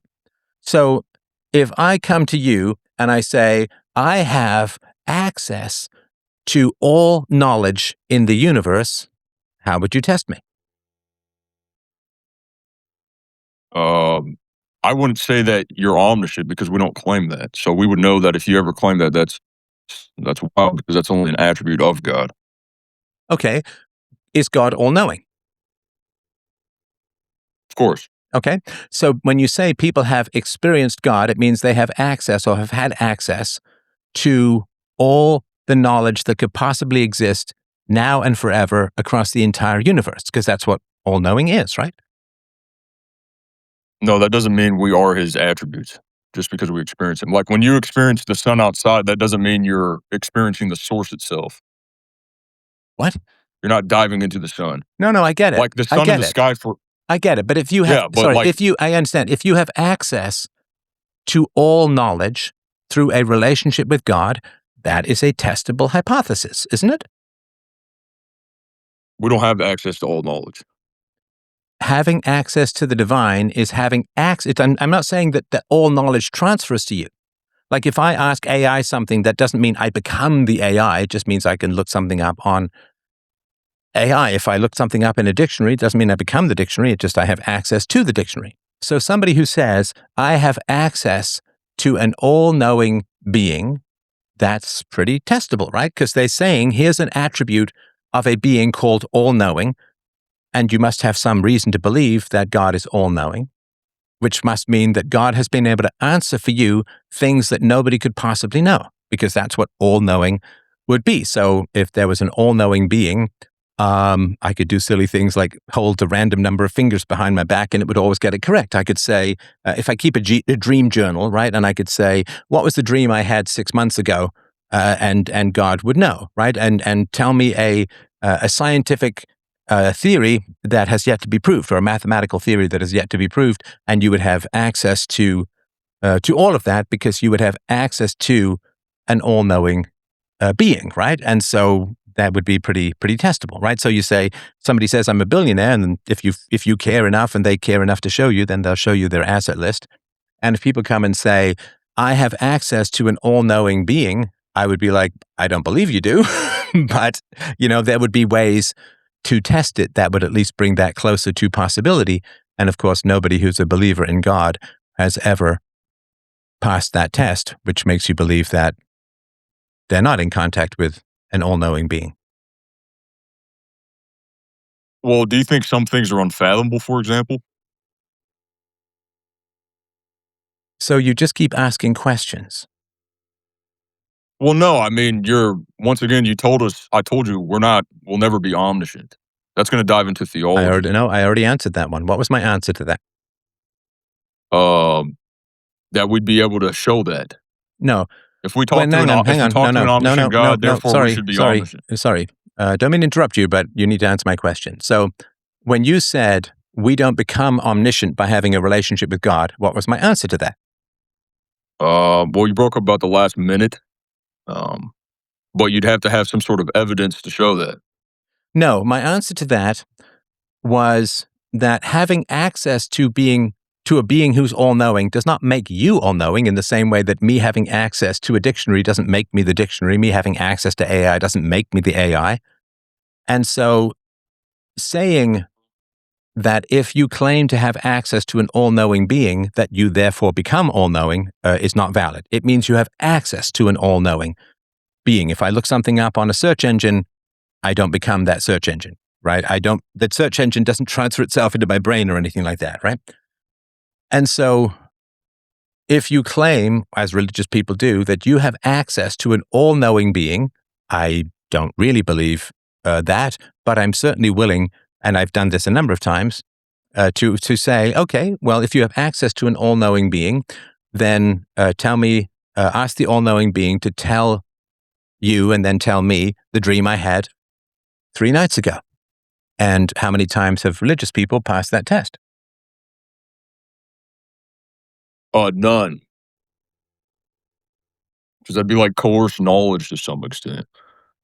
Because if everyone asked God for answers to future events and everything, I don't see why there would be even a reason to even know him, in a sense. Because then it just turns into, you'll treat God like how humans do with AI to some extent, because you want all the answers. I don't see how that would do anything. Like, What do you mean? Hang on. So if you say you have access to an all-knowing being, and then I say, I don't believe that's possible, but here's a test, then saying it wouldn't do anything, it would do everything. If you were able, or any religious person were able to answer knowledge that could not possibly exist for them, such as if let's say I had a dream 3 nights ago, I wrote it down, I didn't tell anyone about it, and you had a dream about this, and here's the details. That would be everything. That would literally prove the existence of God. That would literally prove the existence of omniscience. What do you mean that wouldn't? I don't understand when you say that wouldn't do anything. That would do everything. So you would have to have a miraculous event occur to you in order to believe. What are you talking about? What was the test I just gave as for people who say I have access to? When people say I have access to a being that has all knowledge who's willing to talk to me, what is the proof that I didn't say anything? I didn't say anything miraculous would have to occur to me. Well, don't you think if we ask God something like a knowledge we can't attain, and we all of a sudden have that knowledge that's groundbreaking, don't you think that that'd be kind of miraculous to some extent? No, it wouldn't be miraculous if you were in contact with an all-knowing being who talked to you. But it would be perfectly said it's natural. Not attainable. So it is attainable then. It is possible to test people who claim to have access to all knowledge. Like if I say I speak Japanese and you don't believe me, you'd simply bring a Japanese friend over and say, have a conversation with Steph in Japanese. And then you'd ask your Japanese friend, does he speak Japanese? But you couldn't necessarily, because I could just make up some silly syllables and pretend I'm speaking Japanese, right? But you get somebody who speaks Japanese over, and you would test my claim that I speak Japanese, right? Yeah, there's actually talking in tongues with that with Saint Paisios. I don't know if you've ever heard of him. There's actually a very similar scenario that occurred with now it's based off of testimonies and the individuals who were there, but something like that did occur with one of the saints and many others. But I don't know if you would hold to that. But it's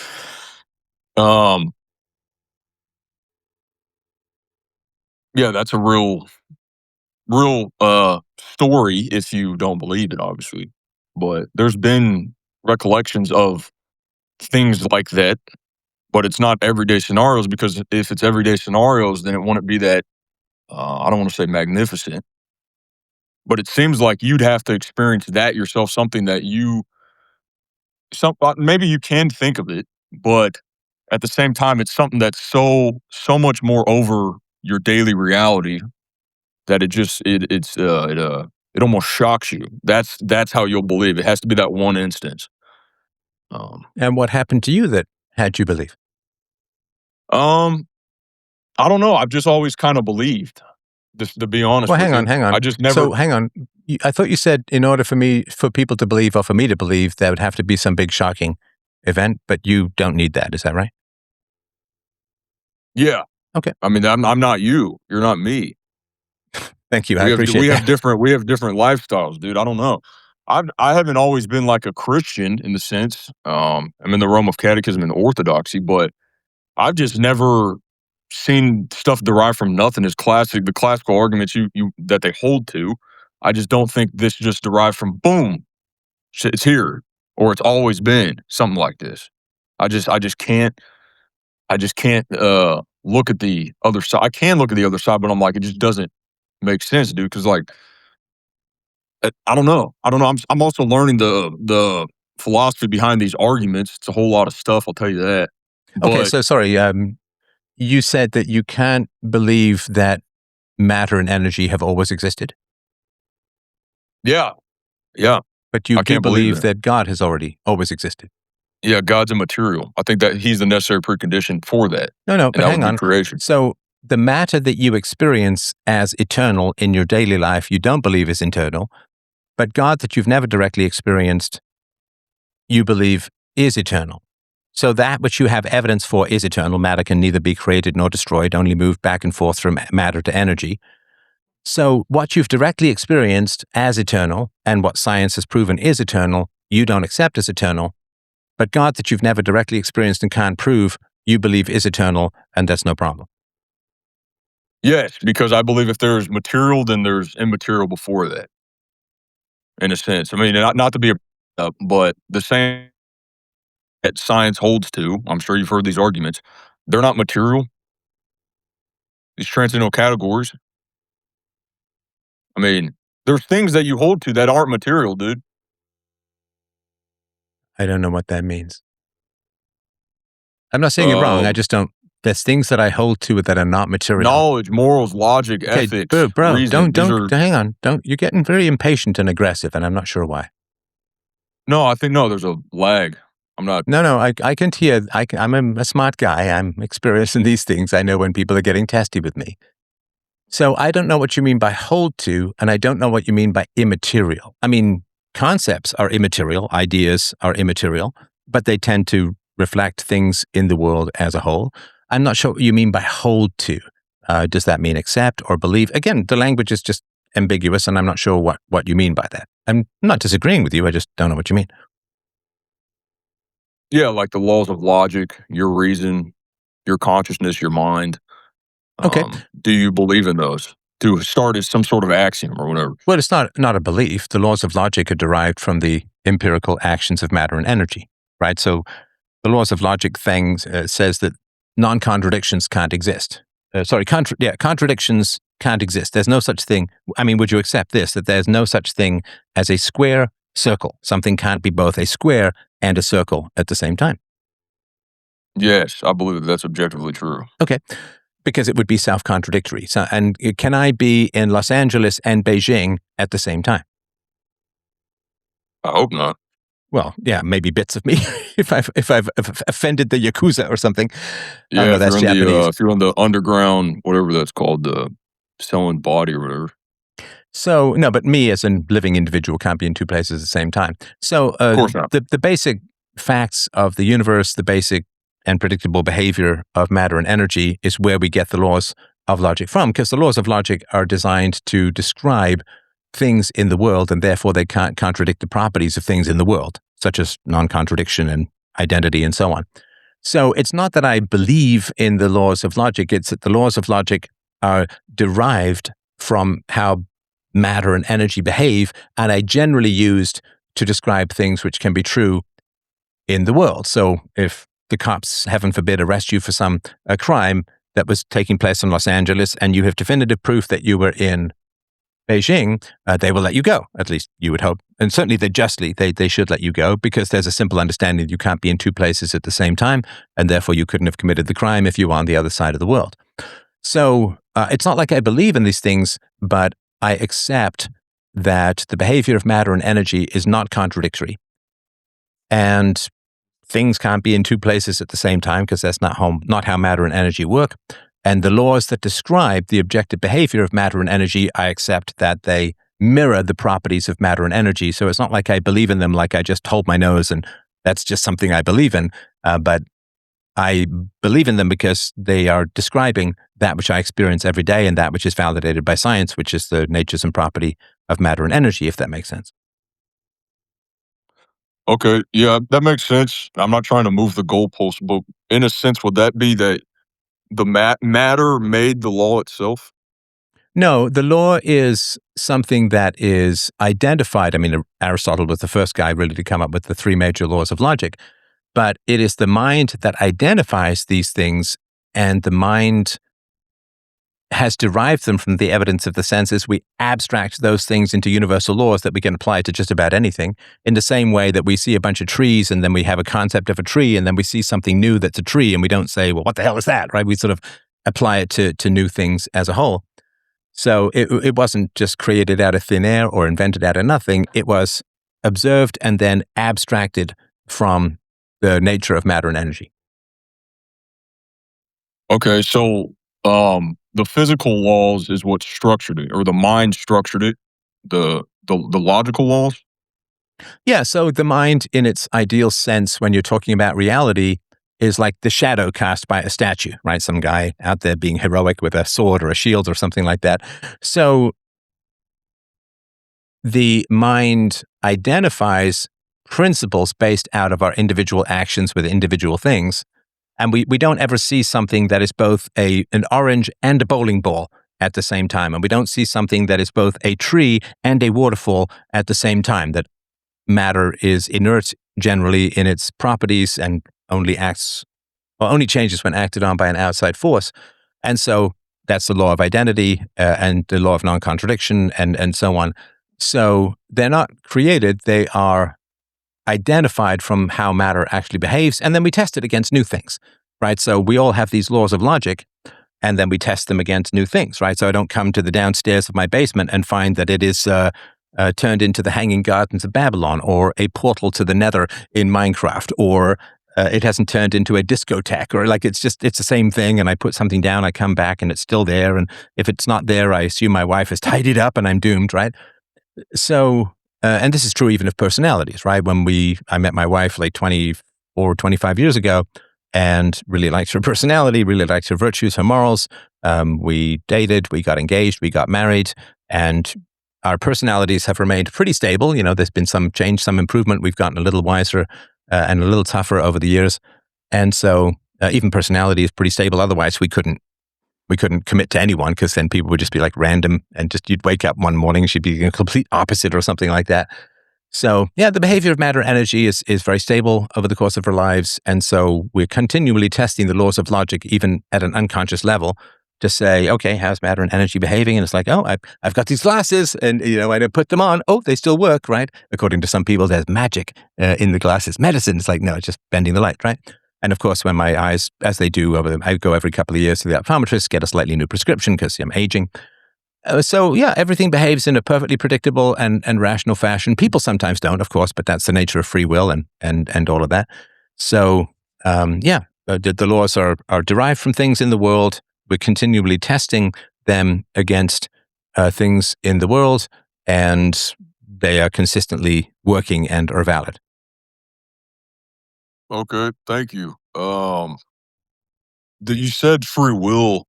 Would the laws of logic, um, what would be first? Laws of logic or free will? How does that work? Like how does that structure free will? How do the laws of logic structure free will? I'm not sure I follow. Well, I've never thought about this because if we follow this overall principle that is the laws of logic, how would you choose freely in that sense? Sure. So human beings have the capacity to compare proposed actions to ideal standards. So we have a standard, let's say, called honesty, and most people try to achieve honesty to some degree. And so if we want to lie, we can call into mind our ideal standard called honesty, and then, hopefully we'll choose to be honest. And of course, people do, and they don't, depending on, free will, which is sort of you can't sort of predict it because that's the whole point is it's free will. But yeah, so it is our capacity to compare proposed actions to ideal standards. You see it all the time, everywhere in the world. And, people choose to pay for things rather than steal them. And people choose to open doors for old people rather than, kick them to the curb. And, for the most part, people even return their shopping carts and so on to the little rack or the row at the grocery store.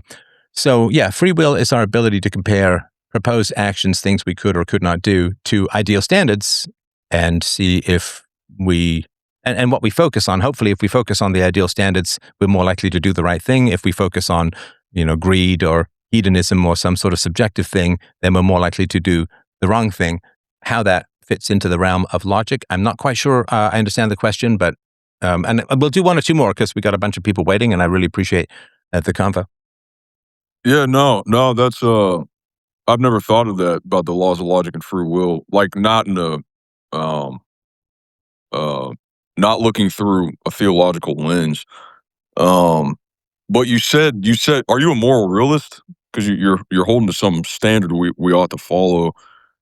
Um I'm not sure what you mean by moral realist. or I think like you hold the objectivity, but it's not necessarily derived from a divine mind or something. There's objective morals and all that because you claimed honesty. We try to do what's best for the standard in our current time, maybe. Opening the No, door. sorry, not in our current time. So I've got a whole book on this called Universally Preferable Behavior, A Rational Proof of Secular Ethics. The problem with Christian morality, the problem with religious morality is you can escape it by being an atheist. And I don't want morality that people can escape. I mean, people can always choose the wrong thing, but I don't want them to have any big escape clause called, well, I just stopped believing in God. And then, as you can see from modern hellscape, relativistic, socialistic, conformist atheists, it tends to be pretty ugly when atheists let go of God. So I've done a lot of work over the decades to prove secular ethics. So I'm an absolute acceptor and believer in objective, universal, absolute morality. I've proved that rape, theft, assault, and murder, which is the four great evils, are all immoral. I've proved self-defense. And I'm not going to run through the whole proof here because the book is free at freedomain.com/books. And so I really appreciate the questions. And it's great having people coming in to the conversation. Please try to be patient with me as best you can as I try to understand what people are saying. But there's a lot of subjective terms in philosophy, and I need to make sure that we share the same definitions before moving on with the conversation. Hugh, not like wood, but like hug, huh, if you Yeah, wanted to that's unmute. right. Yes, sir. I just want to say, long time listener, first time caller. Sorry, it's a bit late where I am. I just have one question. Well, it's kind of a personal question. But would it be morally ethical for a single man to have a baby conceived by IVF if he's paying for it? Do you mean a surrogate mother? Yeah, with a surrogate mother. Is that what's best for the child? No, I'm saying would it be morally right if Okay, hang on. if a man has free will? Hang on. Did you hear my question? Yes, Okay. basically. Is that what's best for the child?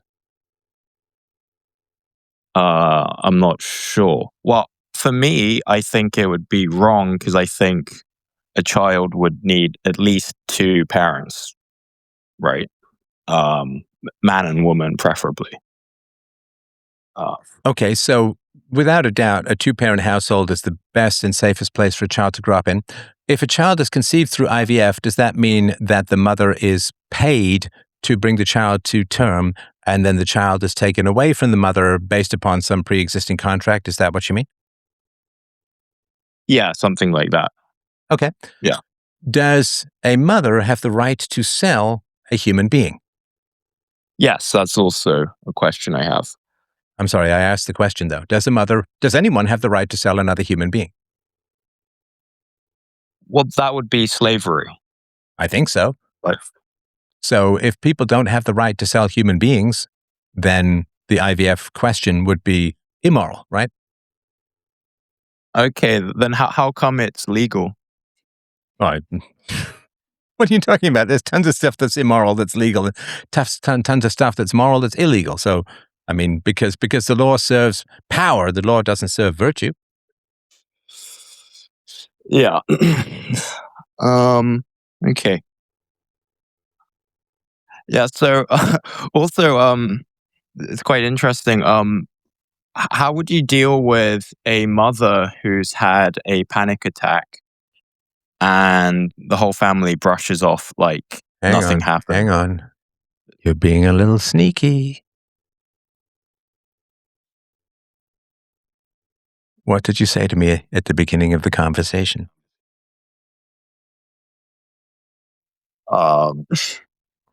So my mother recently Hang on. Did you hear my question? I'm not sure if you're hearing me. Oh no, I hear you. Yeah. Okay, what did you say at the beginning of the conversation? You tell me. You said, Steph, I just have one question. I have one question for you. Now, listen, I don't mind if you want to ask another question. Are you aware that you misled me at the beginning, or you're changing what you want? Okay. I see what's going on here. I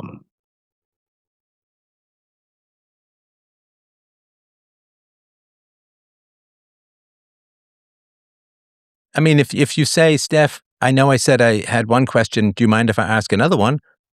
That's fine.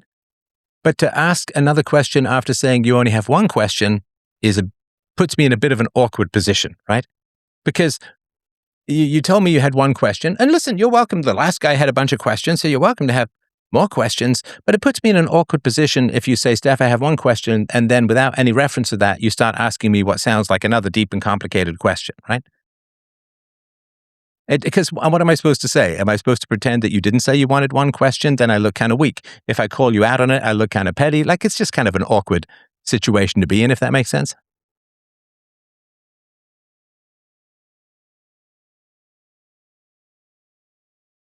You know, like if you order a steak and the waitress arrives with two steaks because there's someone at the next table who wants a steak and you take both steaks, that's kind of awkward, right?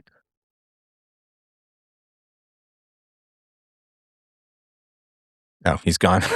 Yeah, it's a strange, this unreality stuff. I will continue to push back against it. You know, I don't mind if people ask a bunch of questions, but if you say you have one question and then you want to ask more, at least acknowledge that and say, wow, you answered that question. Great. Do you mind if I ask another? Right? That's fine. If you want to order a second steak, you can order a second steak, but just don't take a second steak when you've only ordered one. All right. Dan, what is on your mind? Especially because the guy wanted to talk about ethics and virtue quite a bit. Dan, are you with me? Right. Okay, there we go. Am I here now? Yes, sir. Oh my goodness. Is my microphone really bad or? No, it's I'm fine. sorry in advance. Okay. Okay, so I'm trying to bring up the YouTube chat again so I can keep chatting with my boys. I'm over here in YouTube also as Dano the Mano. Um, hello. So I'm like I subscribed very heavily to your peaceful parenting. I've watched, obviously you were one of the first guys on YouTube. So I watched, the story of your enslavement back when I was younger. Dude, like seriously, I see that smile and there's a little bit of cringe in it. But if you don't cringe from something you did like a year ago, you're not growing as a human. Sorry, what do you mean by cringe? No, there was a little smile there. I saw you smiled and there was a little cringe in your smile. Why was there cringe? Why do There you wasn't think that? cringe? I didn't experience any cringe. What do you mean?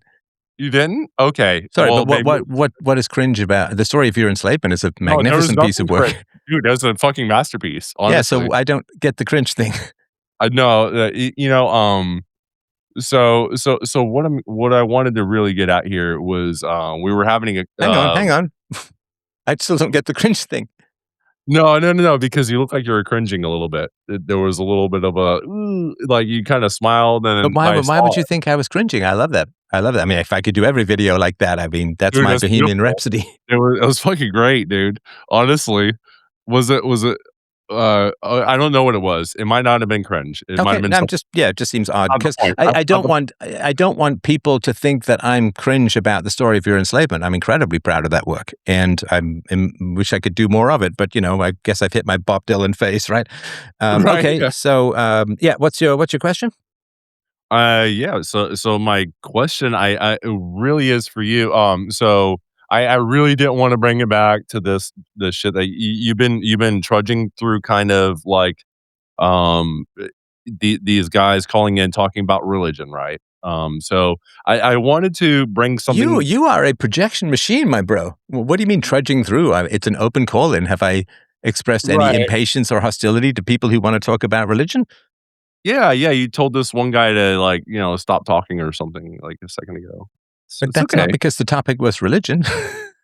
It's Well, because, no, if people are rude or yeah, it's just that you keep trying to impute my motives, or at least you've done it twice. I'm gonna say keep trying to, and that's an interesting thing, right?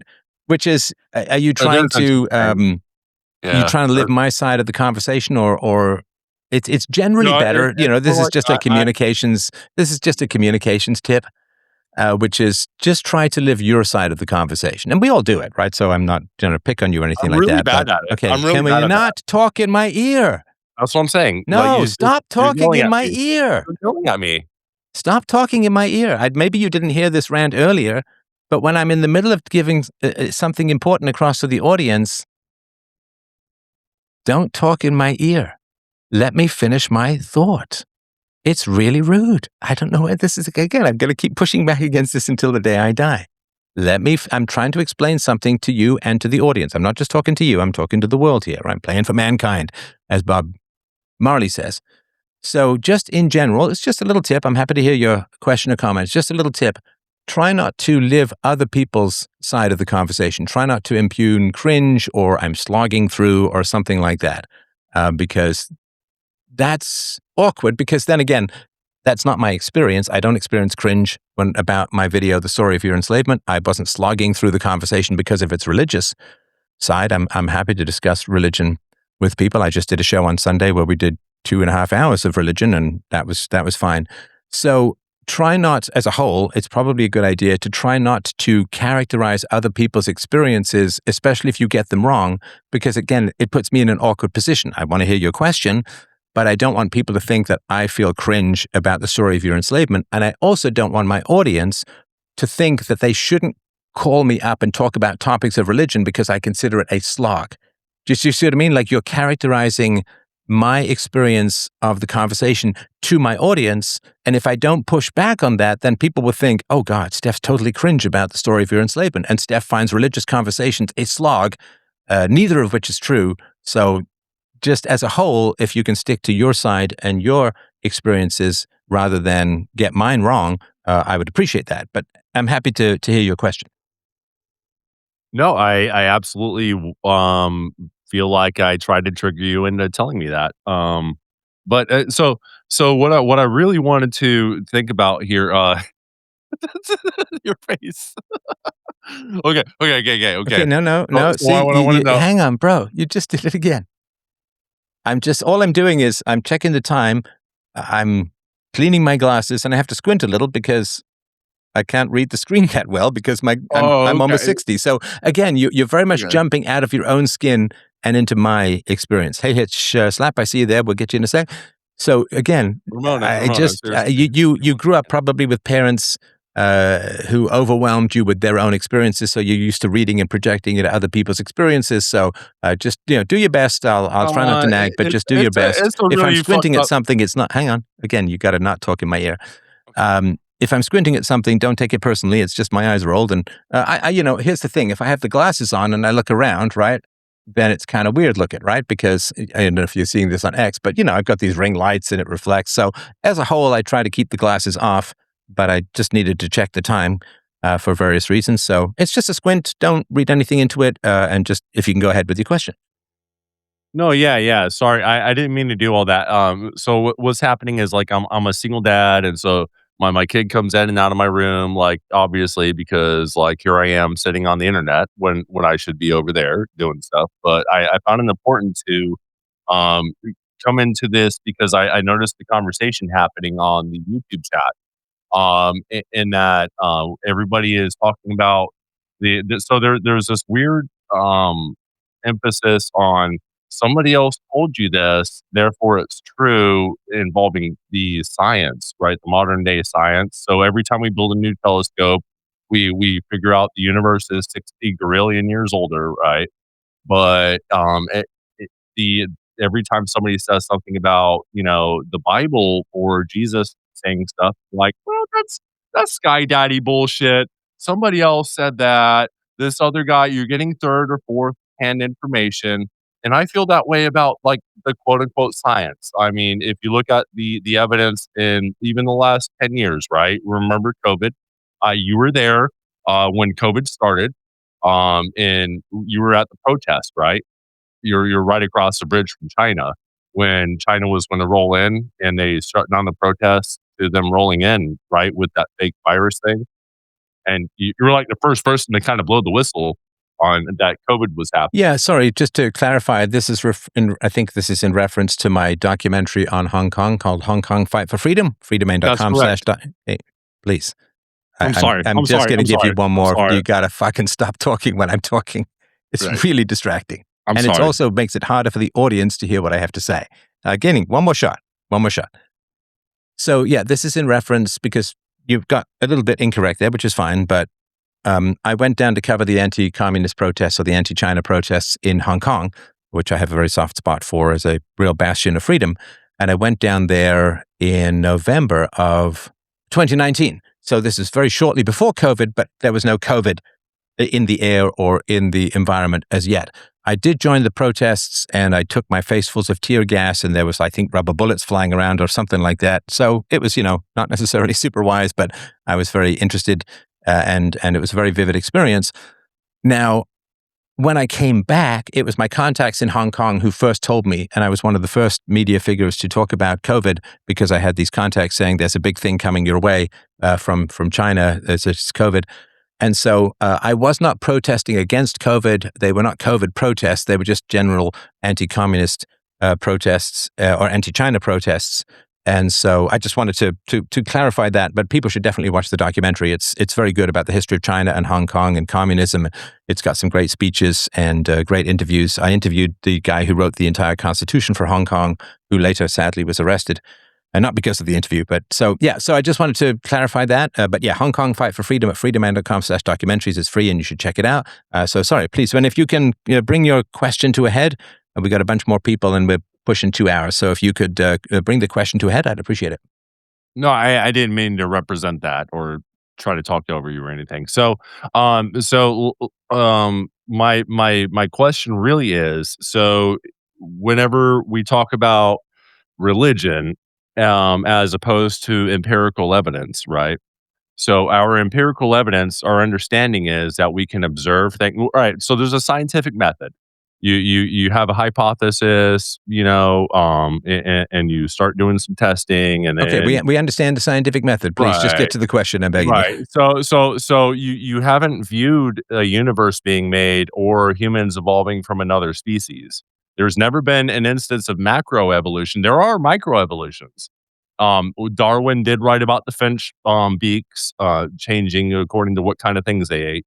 But there well, I guess my actual question at the core is, why is religion, let's say Christianity, which built the West, by the way, which, electricity, running water, all that stuff, you're kind of welcome the rest of the world.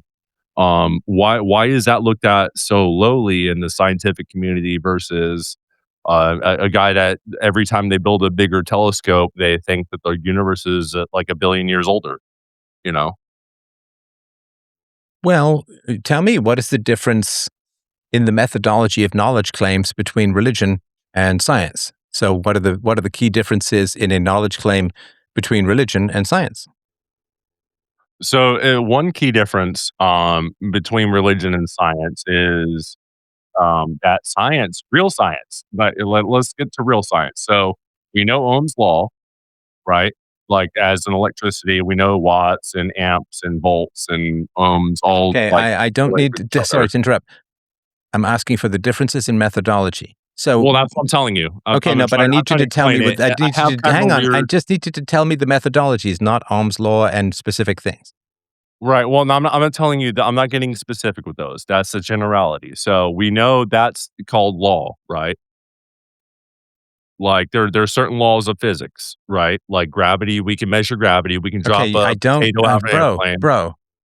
You need to answer my question. You and Well, I, hang on. You I don't thought I need, was hang asking on. the You don't question. need, you don't. I'm trying to give you some coaching here about how to communicate. Yes, please. Thank you. Okay. So telling me that there's Ohm's law, telling me that there's a gravity, telling me that there are laws of physics doesn't tell me anything I don't already know. And everybody in the audience, you're dealing with the top 1% of intelligence in this audience. So don't start off at a math conference with 2 and 2 make 4. So we all understand that. So one difference in methodology is faith versus reason. Well, you asked me for that. Another difference in methodology is hearsay that is impossible versus testable, repeatable evidence.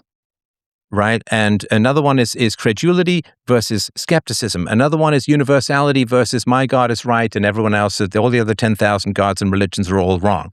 So there's just a number of different methodologies.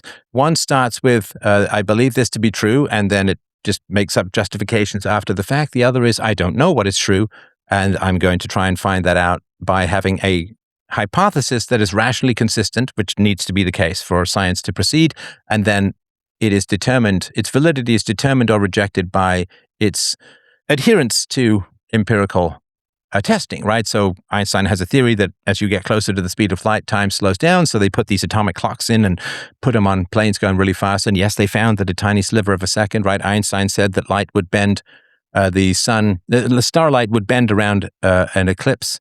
And he found that this was true. And I don't think it so was. science says, I don't know what is true. Here's something that is a theory that has to be rationally consistent, and then it is accepted or rejected based upon its conformity with reproducible tests and evidence and so on, which is the complete opposite methodology for religion. The methodology for religion is these impossible things are all believed to be true, and it doesn't really matter what the science says. And so the methodologies are in opposition.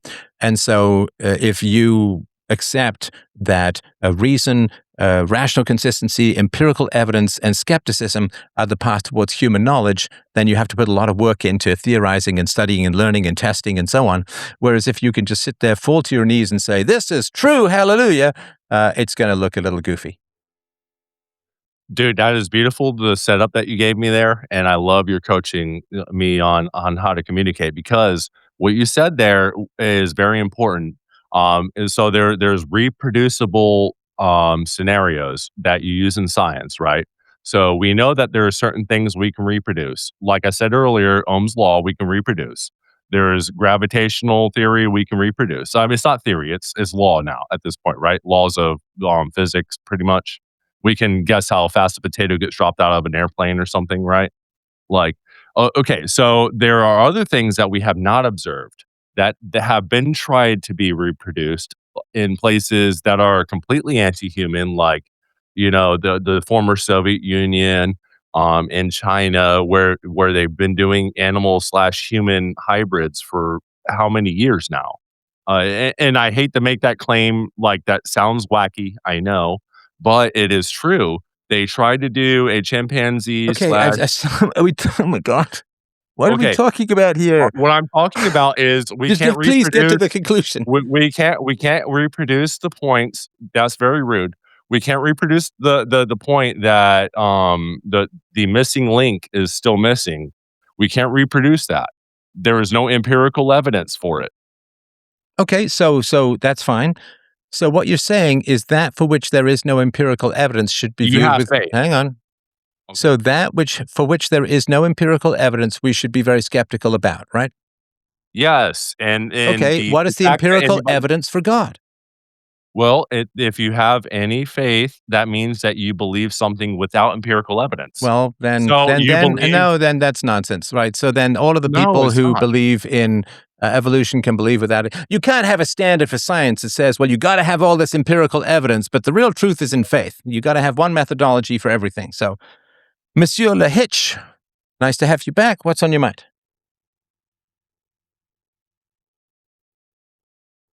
Going once. No, don't forget to unmute. Sorry, I always forget to tell people that. Oh, am I through? You are through. Stefan, how's it going? Good. How you doing? First of all, I want to compliment you on having the patience of a saint, and I just want to make one, if I may take take some liberties. Public service announcement. There's only one rule with spaces or these kind of call-ins. Don't talk over the host. If the host is talking, you stop talking. If you talk and the host starts talking, you also stop talking. If the host is talking, don't talk over them. I can't believe I have to I have to say this. So yeah, Well, talking and about sorry cringe. to interrupt, but I would also say that when I've done 5 or 10 minutes of listening and I'm trying to give feedback and people start immediately talking, that's incomprehensible. But sorry, go ahead. 100%. And talk about cringe. The guy was like talking, analyzing your microfacial expression. I was cringing here so bad, you got no idea. I nearly tipped my table upside down. Nice. But it's thanks for joining. I will also say when I first joined, there's like a 10-second lag, so I lose out about 10-second audio. But thank you for having me. I wanted to. Can I ask any question, or is it topic specific Anything today? you want. Let's go. Are you familiar with Robert Plomin? He's got a book called Blueprint. No. He's one of the leading behavioral geneticists. I highly recommend everyone read his book called Blueprint. I think you'd enjoy it as well. Stefan, it's excellent. I He's think got a quote. it reminds me of my teenage autobiography, but that was Blue Balls. Totally different. Although I guess it has something to do with evolutionary biology as well. But sorry, go ahead. I think most teenage boys can relate to this 100%. I will not elaborate further, but I take your point. Robert Plomin's got a quote where he says, "Parenting matters, but it doesn't make a difference." I'll say it again for the listeners. Parenting matters, but it doesn't make a difference.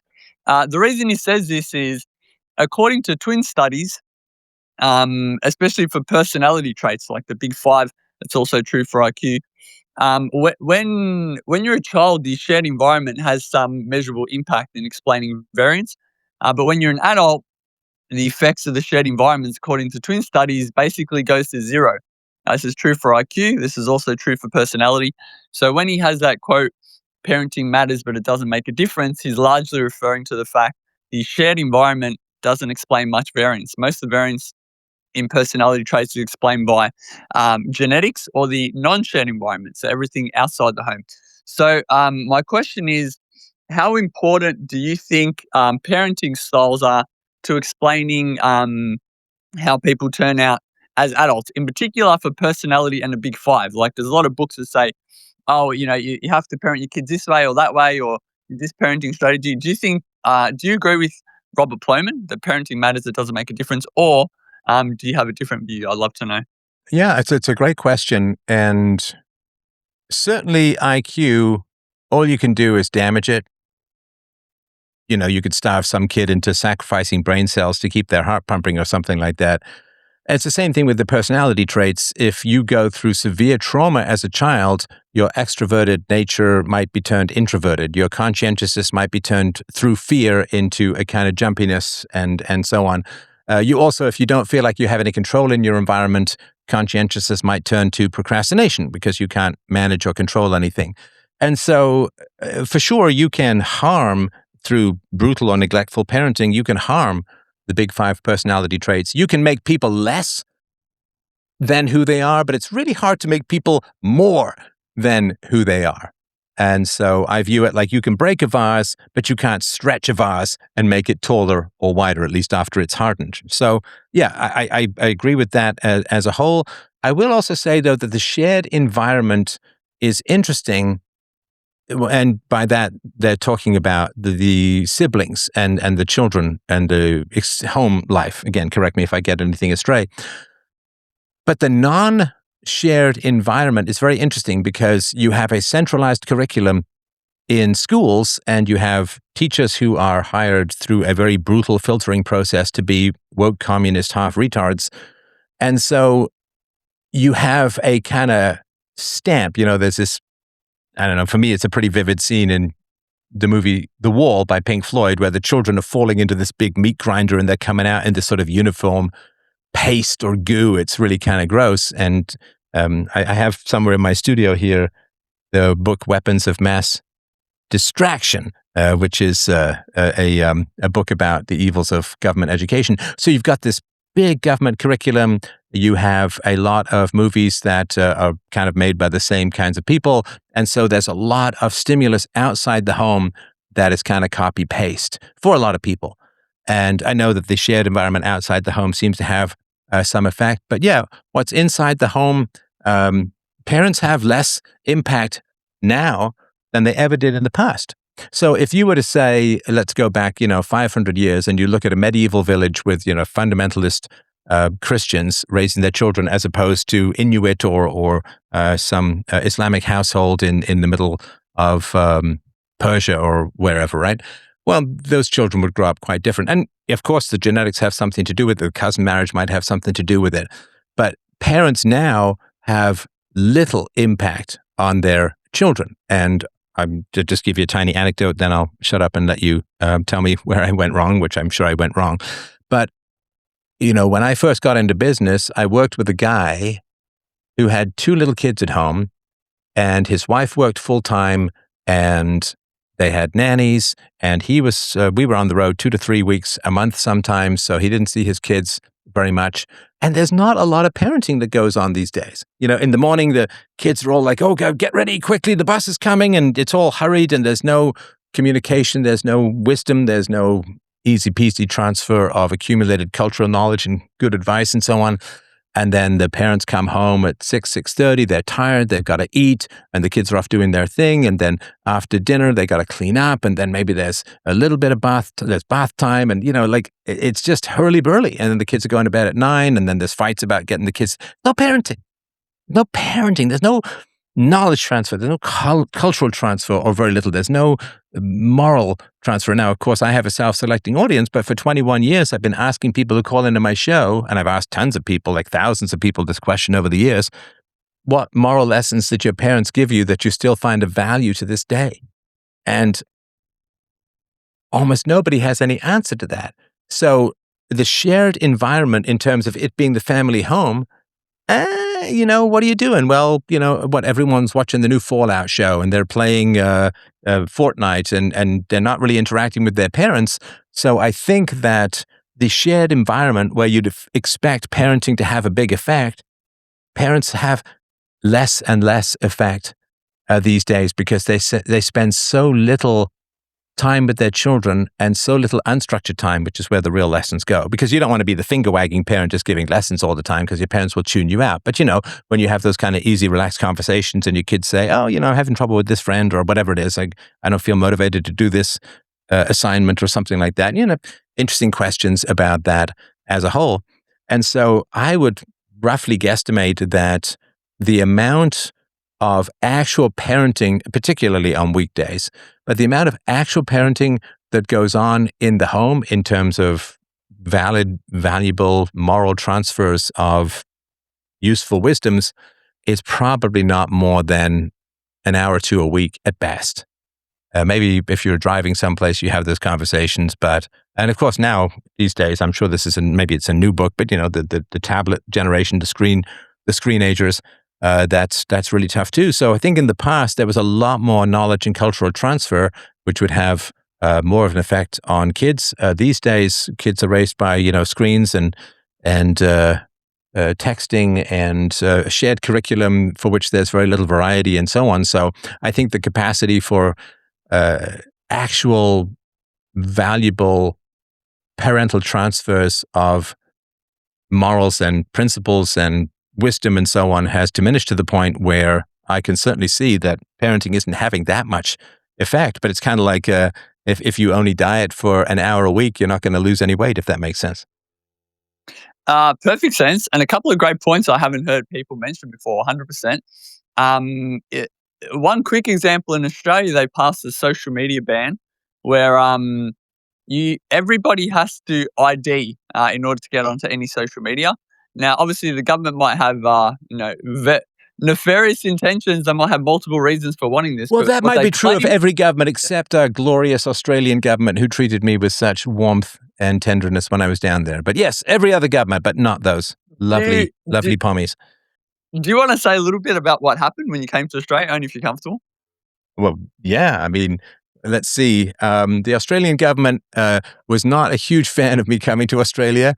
I had to prove a whole bunch of things, including that I had no criminal record, and it still took quite a long time to get the visa. The Australian media was like a stalker, psycho ex-girlfriend as a whole, and the people who arranged the tour, unfortunately, decided that although we had a contract, that they didn't want to pay us because reasons. And so, yeah, I mean, that's not a government thing. But of course, I wouldn't imagine that it would do much good from Canada to try and pursue legal action, which I've done before in other circumstances. But in Australia, it seemed a bit kind of impossible. So while I loved everybody that I met in Australia, there was not much protection. I remember being hunted through the streets of Australian cities by feral leftists, and it was all very exciting and a very, very vivid game of hide and go seek. And I just remember just this cold-eyed, semi-sociopathic hostility from every questioner and so on, because I was, poking at some of the sacred cows of the noble indigenous population in my speeches. And so, yeah, it was quite exciting. Not quite as exciting because things were even worse in New Zealand, but that perhaps is a topic for another time. But yeah, but go ahead. Sorry, you were talking about. I'll have to ask you about the New Zealand story another time because I've been to New Zealand as well. But fact check true, no lie detected. Australia is very left. And I can absolutely imagine that took place. The reason I mentioned it, as you said, of course, the Australian government is completely noble and they're acting in the people's best interest. The other governments, who knows? But if the Australian government is listening, I avow everything the government says. No, they've had the social media ban where people have had to ID verify in order to get on social media, and it goes to what you were saying about kind of parenting now to some degree has been outsourced. It's been outsourced to schools, it's been outsourced to government. And the reason I mention this is the government's reason for doing the social media ban. One of them is they said, we don't want to have parents arguing with their kids. We're trying to make it easier for so when parents say you can't get on social media, us, the government, we want to help you. We want to make everyone, ID verify. Now, this is ridiculous. This is exactly what you're alluding to, right? How much impacts are parents having at the moment? We've got standardized curriculum. A lot of stuff's being outsourced to kind of make cookie cutter people, which is in the government's best interest. But I don't know if the government's listening, so I don't want to say too much. I'll say one other thing about the non-shared environment is measurement error. So measurement error will show up in a non-shared environment, but it can be just to do with when you're taking the samples and taking the test. So I want to agree with your last point as well, where you said, again, there's not as much going on in the home. People are on their iPads and their tablets and all this kind of stuff. So they're having much less of an impact relative to what they used to have. And you mentioned the point as well where I think I heard a podcaster say IQ is a number that can only be deducted from. That is to say, as you alluded to, there are things you can do to lower IQ, brain trauma, taking drugs, whatever, but there's not much you can do to raise IQ. And this is a point I wanted to make. You brought it up well to do personality. I've never heard that applied to personality before, but I think it's also true to a large degree. People are who they are, and they'll turn out how they're going to turn out with the personality big five, etc. But if you intervene, if you harm your child or abuse your child, then you can pull them away from the direction that they're going. So yeah, completely agree. If you want to come back in any of that, please do. Otherwise, I got a couple more this time. Yeah, just real briefly. I mean, we know some of the data that it's like 30 to 40 hours of video games a week. That's children who aren't being parented. And the West gave up on parenting in the 1960s. The 1950s, still transmission of Western values, Christian values, moral values, and so on. 1960s, for the most part, people just gave up. They just became hedonists. And then you ended up with this very dark ice storm of the 70s with like key parties and this sort of orgies. And I mean, it wasn't super common, but it was very, very dark decade. And then you end up with the hedonism of the 80s, the nihilism of the 90s, and it just kind of went down from there. When I was a kid, nobody parented, and none of my friends were parented. And I was friends with a wide variety of people. Well, I knew one family where there was parenting going on. But yeah, we weren't parented. They're just tossed to the winds, tossed to the streets. Good luck, kid. Whatever you kind of. And now, one of the things that happened with me growing up poor and very social is that we all came up with our own games, right? So we had no money. We couldn't go anywhere. We couldn't even afford the bus sometimes, but we could all go and play games. So we all invented our own rules. We didn't have any referees. So this is where spontaneous self-organization kind of took root in me. But except for my aunts who tried a little bit, no Christianity was in particular, well, the boarding school a little bit too, but it was not particularly credible. The West lost its strength really after the two world wars, and the elders didn't have a lot of credibility. It's kind of tough to say, you guys really know what you're doing when there were just two giant world wars. And so I grew up largely unparented, which has given me a certain amount, it's given me strengths and weaknesses. It means I don't believe in any particular Western quote values, but I get to invent my own values in the same way that it's a lot easier to paint on a blank canvas than it is on some existing canvas. And it sort of reminded me, you say you can only subtract, you can't add. Yeah, I mean, if you take the Mona Lisa, nobody wants me adding to the value of it, even if I'm trying to paint it better or make it more highlight or something like that. You can only throw paint on it and make it worse. So yeah, I mean, we know from the data, just looking at video games as one example, or screens or media as a whole, that kids are not spending time with parents. They're not learning or getting values, and the only values they're getting are hysterical woke stuff in schools. And so, I if you really want to see parenting, parents would like the effects of parenting. Parents would actually have to parent. And the social media stuff. This is like the V chip in the 90s. The social media ban. Oh, we don't want parents to have to argue with their kids. It's like no. You don't want moms to argue with their kids, because when moms argue with their kids, things get pretty tense, because women have a tough time being assertive without being really aggressive. Men come with a certain amount of gravitas and depth, and children tend to listen to dads a lot more when they get older than moms. They listen to moms when they're younger. They listen to dads more when they get older. So yeah, I mean, this is just, you don't have a good high authority male in the environment to educate your children. They don't, especially if you're a single mom, like I was raised by a single mom, and single moms have no credibility. Like, who are you to tell me how to live? You couldn't even keep your marriage going, right? Who are you to tell me how to live? You either had children with a bad man or drove a good man away. Either way, I'm not listening to you. So children are, single moms in particular, constantly running to the government for rules that they don't have the credibility to enforce. And governments, of course, are very happy to step in because it allows them to track everyone and all the time. No, sorry, go ahead. Chris Rock had a very good joke. I'm not going to tell it all here, but he would basically say, there's nothing as scary as that your mum can say is, I'm going to tell your dad. And then he'd say, like, my mum used to say to me, I'm going to lock you up. He'd be like, so what? She's like, I'm going to hit you with a bat. And Chris Rock's like, who cares? And she's like, I'm going to tell your dad. And he's like, whoa. Okay, I'll stop. So 100%. The other thing, which I don't know if you want to elaborate on this at all, but I've heard a few people make the point as well that I don't know, in previous generations, families, parents would have 2, 3, maybe even 5 or 6 children. So they were less concerned with placating to their kids. You know, if you got 5 of them, whatever, and one of them's upset, it's like, who cares, whatever, give them a bit of time to calm down.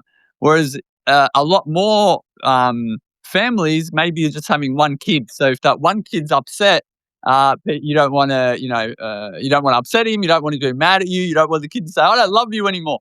So a lot of parents, because of the number of children, I think this is affecting parenting styles as well. There's a lot more room for blackmail, which kids like to do. I used to do it as well. Yeah. I don't love you. You're not mine. Whatever. I'm running away.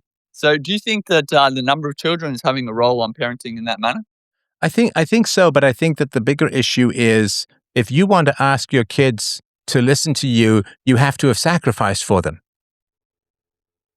Right? And if you have two parent households, right, two working parents, two working parents, where do the kids go? I mean, I worked in a daycare for years as a teenager. The kids go to daycare, or the kids go to aunties, or the kid go to grandma's, or wherever they're going to go, right? And what does the kid know? Well, the kid says, well, I don't know much about mom and dad, but I sure know they prefer money to me.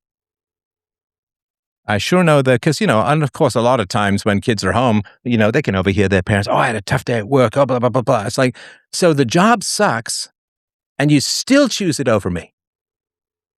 So the only reason that you're not spending time with me is because you're willing to humiliate yourself and have a bad time for money. That communicates itself. It's like water coming off Niagara down into the kid's spine, right? That just communicates itself front and center.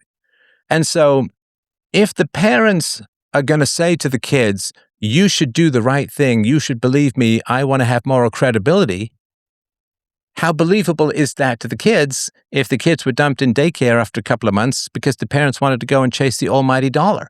What are you going to say to your kids? Well, you should really defer your gratification. It's like you all went back to money. You dumped us in the middle of nowhere with strangers, and you went to go and make a bunch of money. And then, of course, when the kids get older and they start to do the math, and I've written this in a couple of different books, which is, you do the math, and if you say, okay, so how much were you making after taxes, after expenses, after paying for daycare, after paying for gas and having to have a second car and dry cleaning and lunches out and blah, blah, blah. You put me in daycare for fucking $5 or $4 or $3 an hour. And why? You didn't even love the job, and you dumped me for a couple of bucks an hour. Who the fuck are you to tell me what I should or shouldn't do? You have no credibility. Now, if you're home with your kids and let's say the mom, typical sort of environment, mom's home with the kids and, she's playing with them and she's taking them to the park and she's teaching them things and, they're having fun and they're doing Monopoly or games or cards or whatever. And she's like, loves the kids and throws everything into the kids and so on. Well, that's someone you're going to respect. That's someone who's going to have credibility with you, as opposed to somebody who dumps you with strangers to go and slog away in some hated cubicle for the net equivalent of $3 or $4 an hour. That's somebody who's just an idiot and doesn't know how to live. And then you say, well, but everyone was doing it. And it's like, okay, well, then don't tell me about peer pressure. If you just went to work because that's what you were supposed to do, or that's what everyone else did, and blah, blah, blah, then don't talk to me. So my concern in particular is, how do you get credibility with your kids? Well, you can't sacrifice your children for the sake of a couple of bucks an hour and then say, you should really listen to me about how to prioritize and make decisions. You can't tell your kids, you should really learn how to defer gratification when you run after a couple of bucks an hour because that's what society tells you to. And so if you live your life by what is best for your children, and they know that, they experience that. That's not something you can hear. It's something you need to experience. If you spend your life doing what's best for your children, then when you say, I think this is best for you, they have 10, 12, 14, 16 years of knowing that you really care about what's best for them. They're going to listen. They might kick back, of course, blah, blah, blah, but they're going to listen because you have proven that you really care about them, that you're willing to put them first, that you'll make sacrifices to make them happier, that you don't care about money, you care about them. Then when you say, after 10 to 15 years of really working in an empirical way to make their lives better and to put them first and to give them the right values. If you say, let me tell you this approach, and blah, they'll listen because they've got empirical evidence. In the same way that if somebody comes up to me who's 500 pounds and says, here's Steph, you could lose 5 or 10 pounds. Here's how you should do it. I'll just laugh at the guy. Whereas if I want to lose weight and some guy's really ripped or whatever it is, and then I'll listen. So you have to build up credibility. And when you don't build up credibility in life as a whole, but in parenting in particular, if you don't build up credibility, your kids don't want to listen to you. And if your kids don't want to listen to you and you don't have that credibility, you either abandon them to the government, and the government sets the rules, you throw them on computers and God knows what happens there, or you just escalate and yell at them, in which case they're likely to listen to you even less. So, I've told parents this since I was in my 20s. All parenting is preparation for the teenage years, because by the time the teenage years kick around, they're bigger, stronger, independent. They've got their friends. They can be out all night. They can work. They can make money. So your quote authority is gone by the time they're 13 or 14 or 15. And if you don't have credibility before then, all you have is noise and escalation after that, which makes them even less likely to listen to you. Having credibility is everything in relationships. Like if I told people, hey, you should probably make some sacrifices for the truth, but I'd never made any sacrifices for the truth, people would be like, yeah, Baldy, who cares what your giant thumb says? But, I think I have some credibility, having taken a bullet or two for the cause, that when I say to people, it's worth making sacrifices for virtue, I think I have some credibility in that area. So parents need to build up credibility when their kids are young, because by the time they're teenagers, man, if you don't have that, it's just a smoke show from there. I'm reminded of the phrase, you can't unscramble scrambled eggs.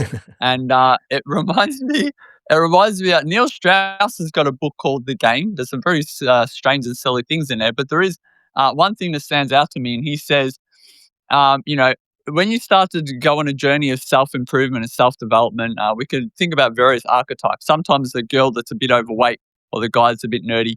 If you start to improve yourself and get away from them, you often have to leave your friend group, because your friends sometimes they will, befriended you for those traits. They want you in the, overweight girl category so they make themselves feel better, or the nerdy guy category so they can feel tough or whatever. So if you start to improve, you lose weight, you lift weights and get muscles, whatever, and you try to not impose yourself, but you try to show these changes in your friend group, often the friends won't like it. And he says, which I think is true in a lot of cases, you're probably going to have to find a lot of new friends because they won't accept it.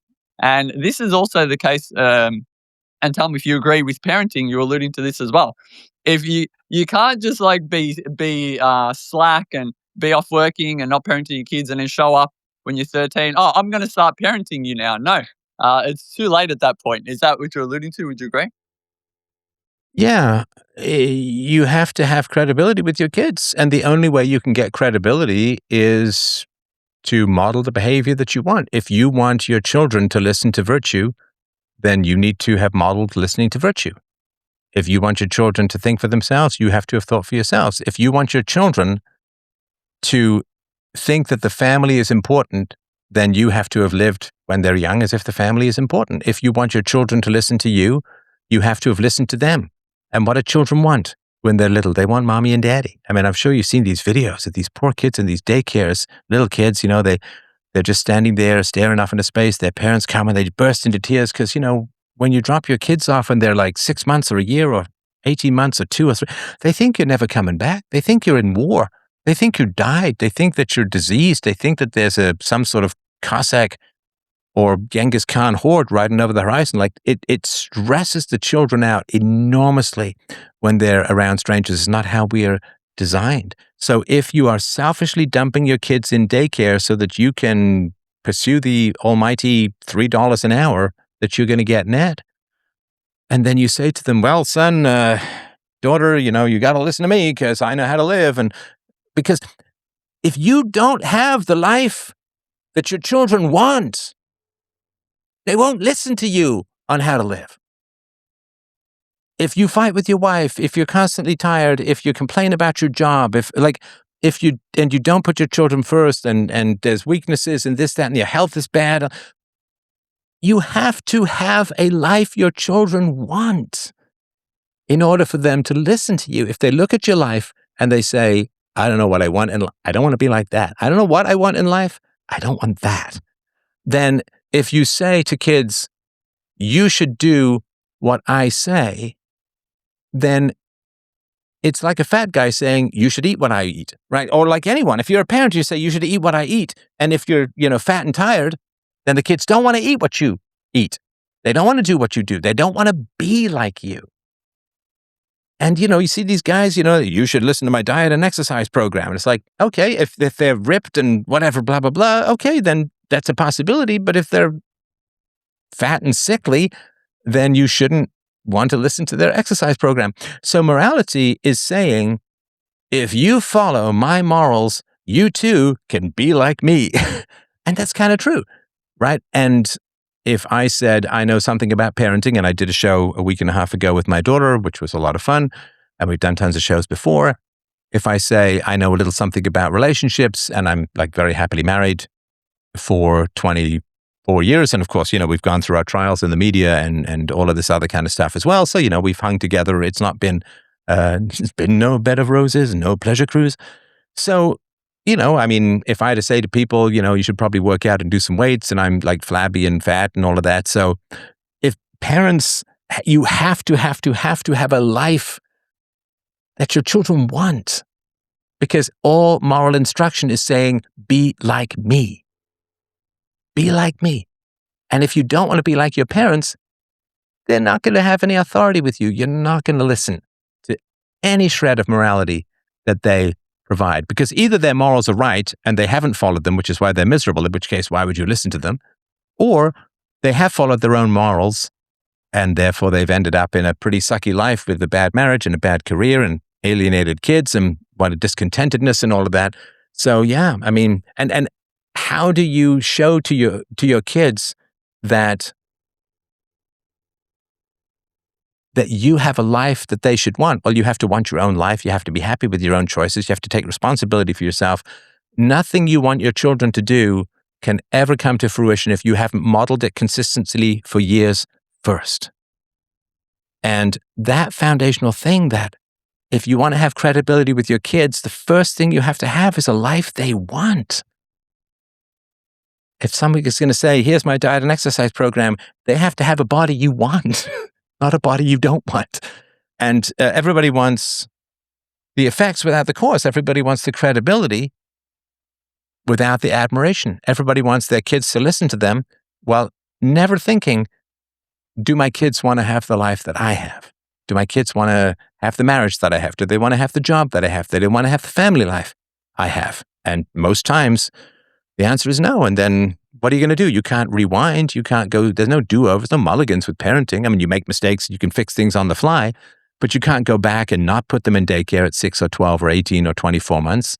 You can't go back and ignore them because you're running after $3 an hour. You can't go back and if you fought with your spouse, you can't go back and unfight with your spouse. If you're kind of miserable and chunky and depressed and, then you can't go back and undo everything that led you that way. So yeah, parenting is like brick by brick from the very beginning to have a life they want, to have a credibility with your children. And then you just need the lightest possible touch. But if you don't have a life that your children want, you just yell at them in impotent anger and just drive them further away. Reminds me of these get rich, coaches on how to get rich. I can help you make $1 million. They're all fucking poor. They're all poor, living in their mother's basement. Or the karate instructor. Or if they're rich, they're thieves. Yes, 100%. There was a lot of these. I don't mean to pick on kung fu, whatever, but there was a lot of these kung fu instructors who were like, learn my style, learn my technique, and then they came up against like just an average kickboxer, and they'd like get whooped. So you're 100% correct. People want to see that what you're saying. They want to see you living it. Otherwise, they will notice. People are very astute like that. A very brief story, if I may. I want to mention about something you talked about earlier, and I'll follow up with a question. I grew up very poor. Like, I don't know how poor you grew up, whatever. By Western standards, I had a big family. I grew up poor as well. So we also used to find anything we could do to fill in time, just get a ball and throw it to each other and catch it. Or cross but- railway bridges at 200 feet in a retarded way, which is my particular bad habit, which I barely survived. But sorry, go on. We were also doing some very dangerous things. I don't know if my mum's listening, so I don't want to say what we got up to. I'll give her a heart attack. I mean, I Mum was watched the movie Stand By Me and had horrifying flashbacks from the scene. I was over at night crossing bridges and fell between the tracks as trains thundering past 200 feet above the... Oh, it was just stupid. But anyway, go on. We also live near we live near some train tracks and some abandoned factories. And again, in case my mum's listening, don't worry, Mum, it's all right. I'm fine. No But yeah, urban my exploring happening. None Yes. whatsoever. Mum, there's this giant vat of chemicals which kind of smells funny and looks funny. We're just going to skid some rocks across the top and see what happens. But everything worked out. I didn't grow any extra ears to this point. But someone I went to. So I was very lucky. My mother was a homemaker. She stayed home with us while my dad worked. And but as I said, we grew up kind of poor by Western standards. I had a friend that his parents always working, never around, always traveling. He had a nanny, and he used to always come to school with a lot of money. And I remember he was just flashing money around. I remember I said to him, "Geez, you're lucky. Your parents give you all this money. You've got all this cash." And I'll never forget. He turned to me like completely serious, and he goes, "You don't know how lucky you are. I'd give anything to have your family. My parents are traveling. They don't even care about me." He goes, "That's why I come and sleep at your house, because you come from a very loving family." So I can't state that enough. He had everything. He was rich. He had all this stuff. And he just said to me, he kind of not yelled at me, but he got a bit angry. He's like, "You don't know how fucking lucky you are that your parents are home and they love you." He goes, "I don't even think my parents care about me. They're always working." So this kind of real story there. To kind of And illustrate empirically, he would be right. Because empirically, you judge people's values by what they do. There's no such thing as abstract values. I decided not to interrupt the previous callers who kept saying, "Well, I didn't mean to. I don't care about mean to. I care about what." So people's values are revealed in their empirical choices, right? We are not what we believe. We are what we do. And so if his parents prefer to work than spend time with the children, I mean, I had a friend I met later who, he said, I get a new bike every year, but I never got any time with my parents. And it was tragic. It is really, really tragic. It's very humiliating for a child when their parents prefer just about everything but them, whether it's alcohol or TV or video games or travel or work or, whatever, social obligations or golf or whatever. Like, it's just really humiliating. You want to be first in your parents' eyes. You want them to take delight in your company. And I can hear that buoyancy, the happiness and the buoyancy and the resilience in your voice, comes from that experience of just being loved. And that's why everyone's like, "Oh my God, we can't afford a big house." It's like, who cares? Who cares? Maybe you're the third or fourth wealthiest generation in the history of the world. Who cares? Have a small place, fill it with love. Who cares about the mansion? The mansion comes at the cost of time with your family. And that's what matters. Very well said. And I really love this point that you're making as well. Watch what people do, not what they say. I had to learn that the hard way, both in real life and on this platform. I won't get into it, but you've got to really watch what people do, not what they say. Actions speak louder than words. And what you were saying about that was my dad's approach. I come from a big family, very big family, and my dad wanted more. He's like, "No, we can make more kids." And my mum's like, "No, that's enough. That's enough. We've got too many already." So my dad, similar approach to what you're saying. Lots of kids, big family, lots of love. And, that's more important than living in a mansion, 100%. I wanted to ask if anything comes to mind. Now, I'm very familiar with your, evolutionary psychology stuff. I mentioned that, you interviewed Linda Gottfredson. People should check that out. And your 17 interviews about IQ. What parenting books would you recommend? Have you written any? Is there any that jump to mind that people should pay attention to? Yes, so I do have a free book on parenting that's in a couple of different languages. There's a long and a short version, and there's an audiobook and so on. You can get that at peacefulparenting.com, which is divided into 3 sections, theory, practice, and proof. So the theory is the moral reasoning behind peaceful parenting. The practice is how you actually implement it. And the proof is the effects based upon science, research, and evidence. Did a grueling amount of research to validate, the theories, because I'm a rational empiricist, so it's fine having your theories, but you actually have to have the empirical proof. So I put all of that together. Peacefulparenting.com. You can order a print book, which you have to pay for, but the rest of it is free.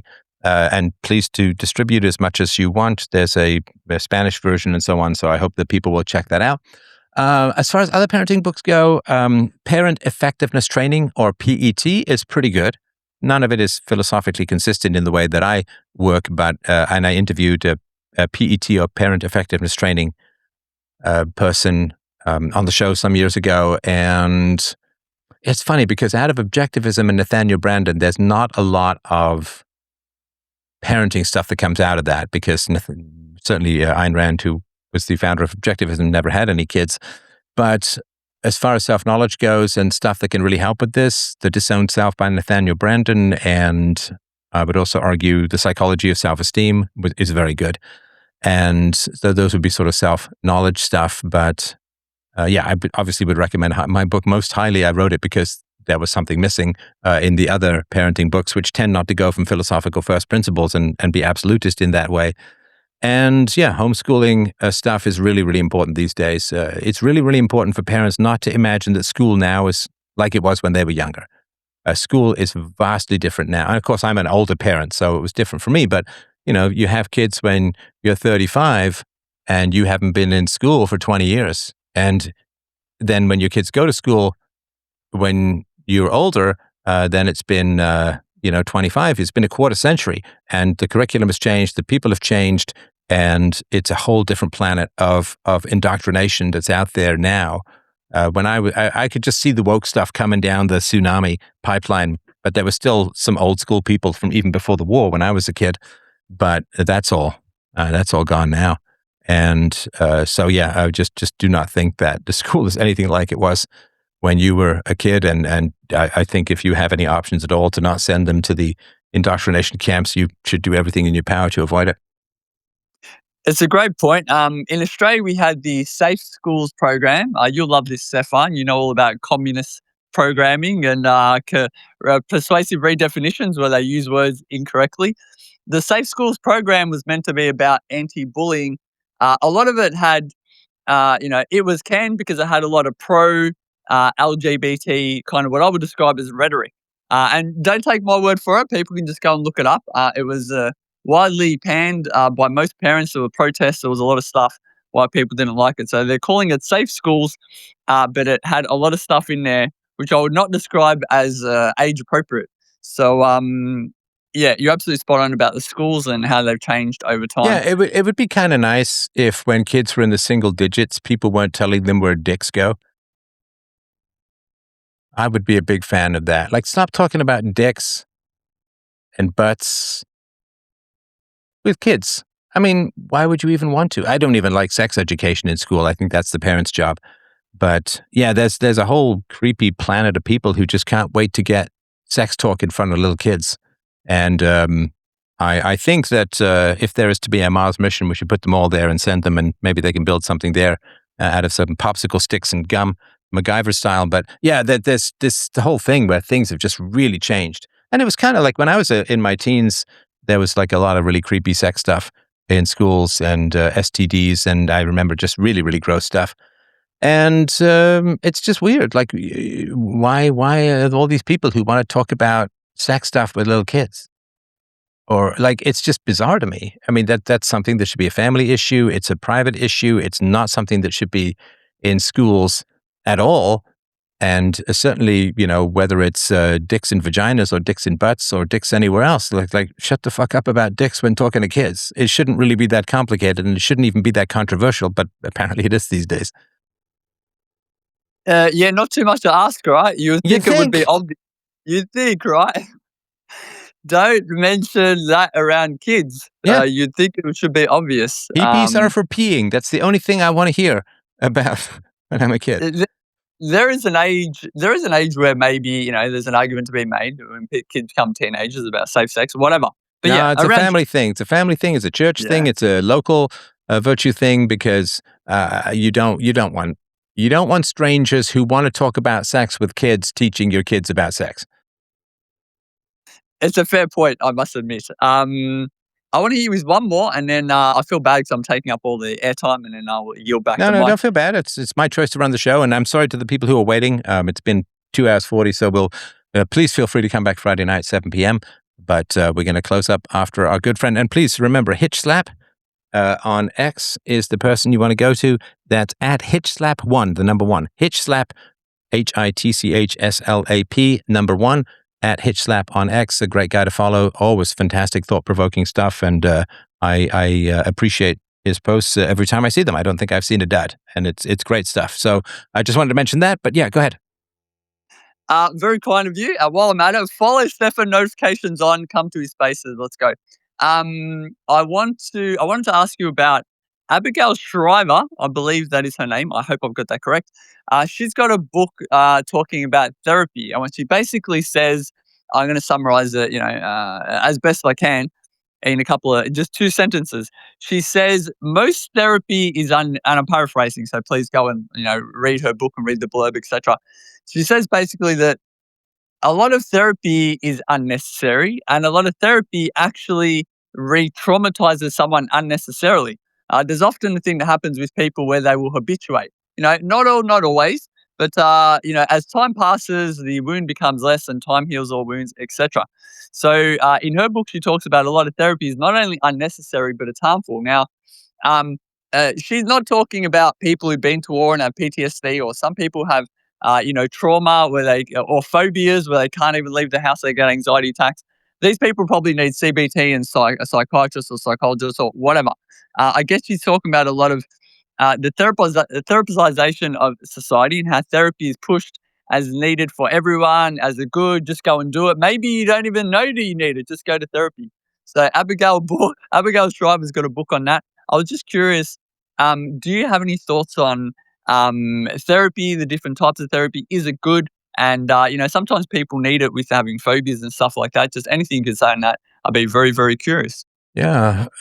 So for those of you who don't know, my wife is a practicing psychologist for a quarter century, and I myself been to therapy for a variety of reasons. That was one of the best. I think I dropped like 20 grand on therapy over a couple of years. I went 3 hours a week and then did 8 hours of homework, and it was absolutely fantastic. I would not have the marriage that I have. I would not have the life that I have.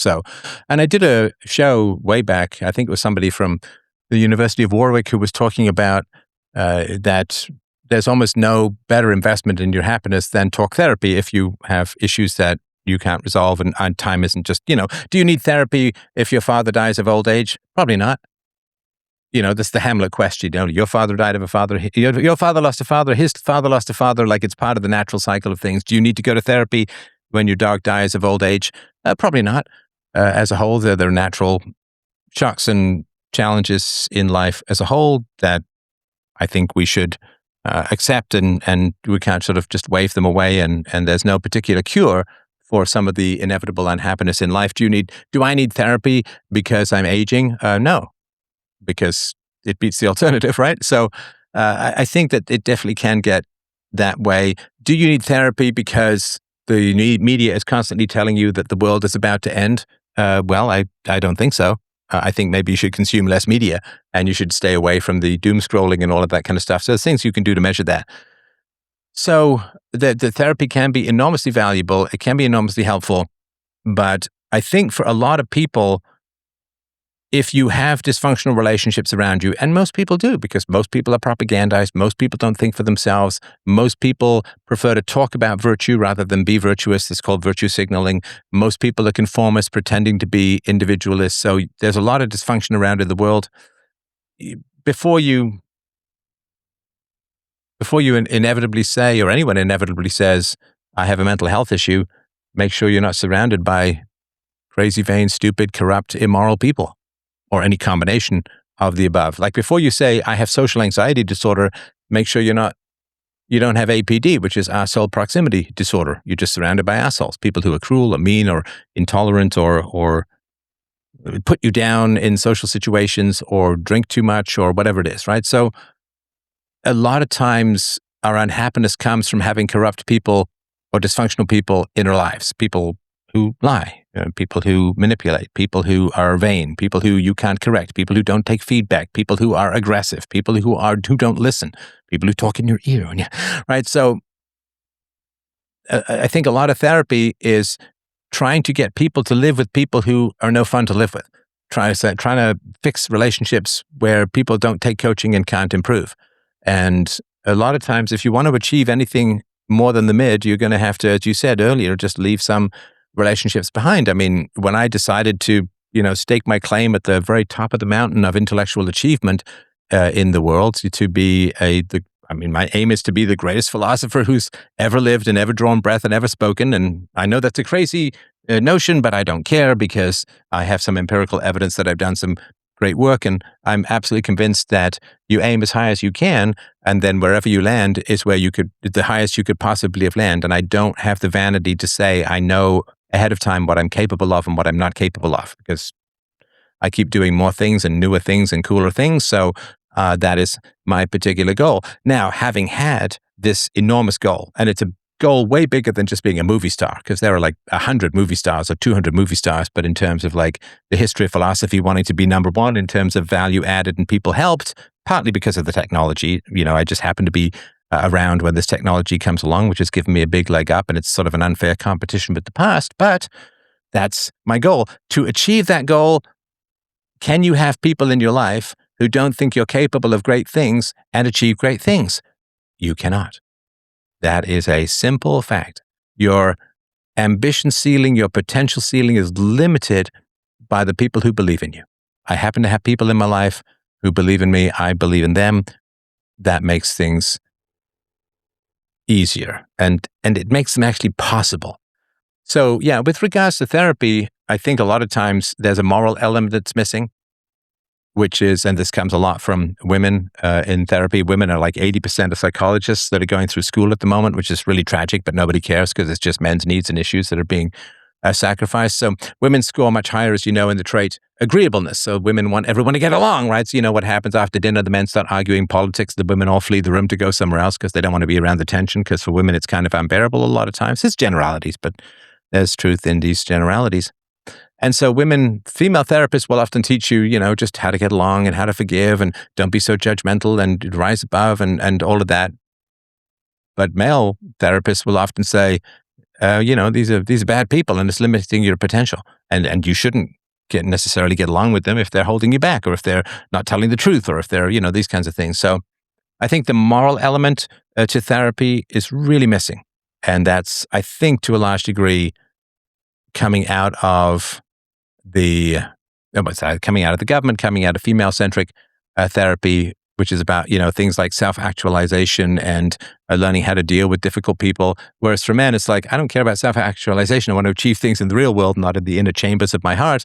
And why should I put up with dysfunctional people? And especially if they've got moral corruption to them. And that's really toxic to the soul and to the conscience.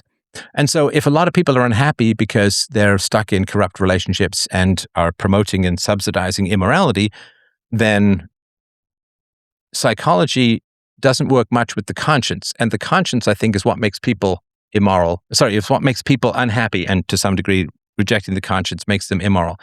But I think a lot of unhappiness comes from the service and support of corruption or immorality. And therapy doesn't really deal with that. Religion used to, at least until it became more female-centric, and then it all became about self-actualization, the healing power of Jesus, and everyone getting along, as opposed to, border standards and kicking people out of the congregation who are corrupt and immoral and don't listen to reason, as the Bible commands, by the way. So I think that the conscience element, the moral element, is largely missing from modern therapy, and therefore I think it teaches people to try to live, and it's kind of an upgrade to what religion used to do. Christianity used to say, well, you're born sinful, you can never really overcome it, you can just try and live with it as best you can, and you're going to never be free of sin.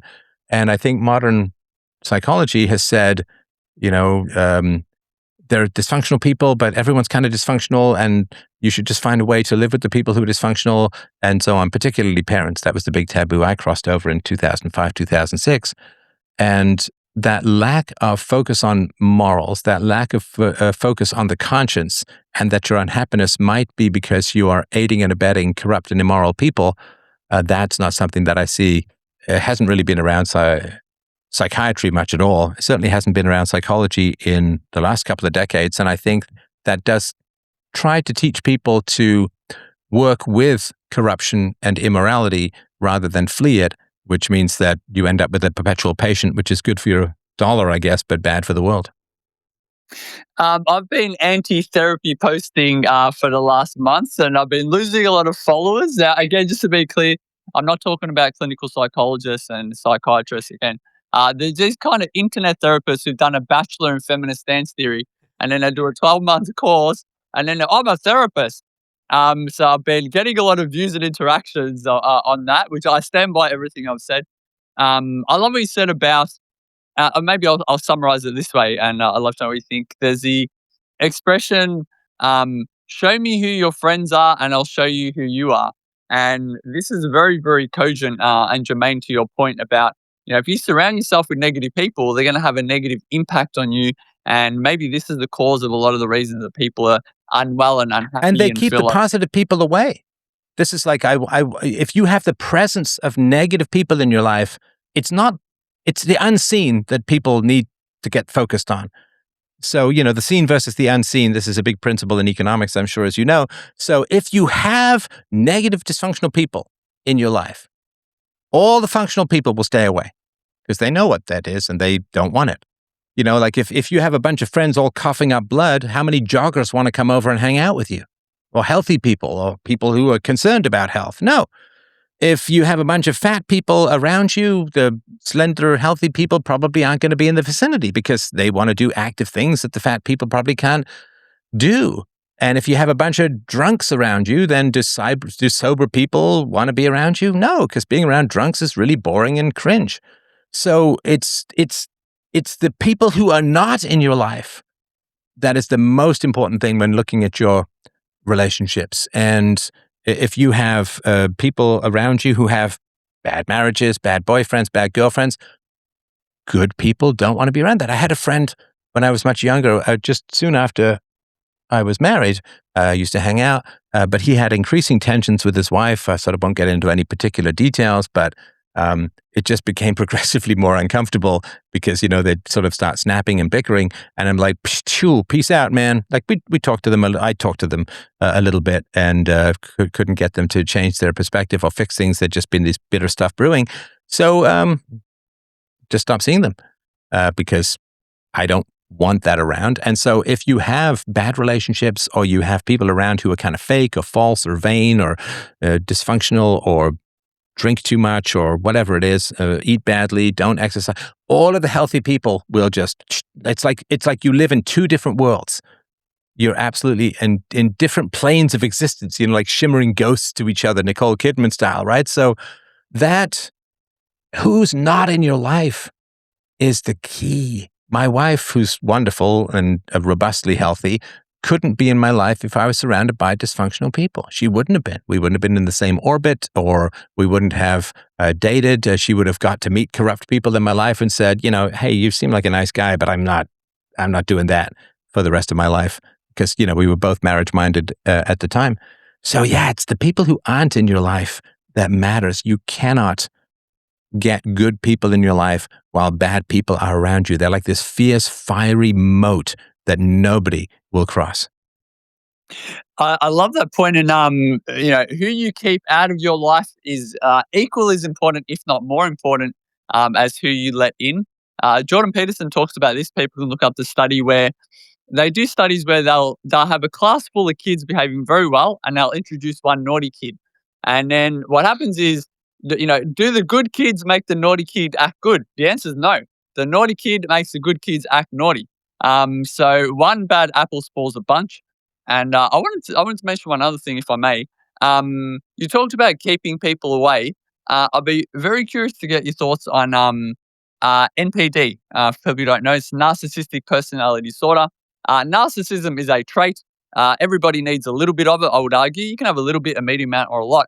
When you have too much, it becomes pathological, and then it moves from just being a little bit of a narcissist, which maybe we all are a little bit, to becoming pathological.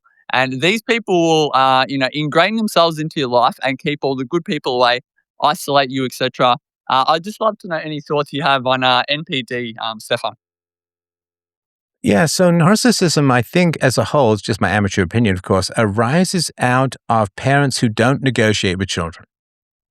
All the quality of your relationships, business, personal, romantic, I don't care. All of the quality depends on your ability to negotiate. Life is negotiation. And negotiation is when you can get into a disagreement with someone and you can both emerge better and happier because of that disagreement. And if you grow up with parents who just dominate and bully and control, then you only think of win-lose. They get their way, you lose your way. They win, you lose, right? Like there's two pieces of paper coming together. Like one wins, one goes over the top. They can't win-win. All of negotiation is refusing to accept win-lose in your conversations, in your negotiations. And so there's times where it's compromise, right? Like you're going to buy a car and somebody wants to sell it for 15 grand. Then you want to only pay 10 grand. You meet somewhere in the middle, right? You buy a house or whatever. So those are like, you're both happy. You're both happier because if you, let's say you instead of 15 grand or 10 grand, you settle at 12.5, right? Like right in the middle. Okay. So the guy, obviously he'd rather get 15 grand, but he's happy with 12.5. And you would rather pay 10, but you're happy with 12.5. So you'd rather have the car at your 12.5. He'd rather have your 12.5 than the car. So you're both better off because it's a voluntary transaction. It's win-win by definition. And so working for win-win where both people emerge happier from the interaction is really essential. You cannot have quality relationships if they're win-lose because all you do is dominate and build up resentment and then the other person will passive-aggressively back and it just does not work in the long run. You end up with this contempt, which is the biggest sign that a relationship is going to end, is contempt. And so you have to know what you want and then you have to be willing to negotiate with someone else so that they also get what they want. Now, my wife and I sometimes will negotiate on each other's behalf.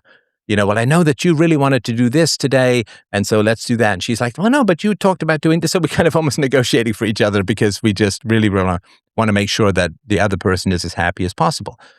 So win-win negotiations are either compromise in the middle or something else that is like, if you want A, your wife wants B. If you can come up with C, which is better than A or B, that's the best win-win.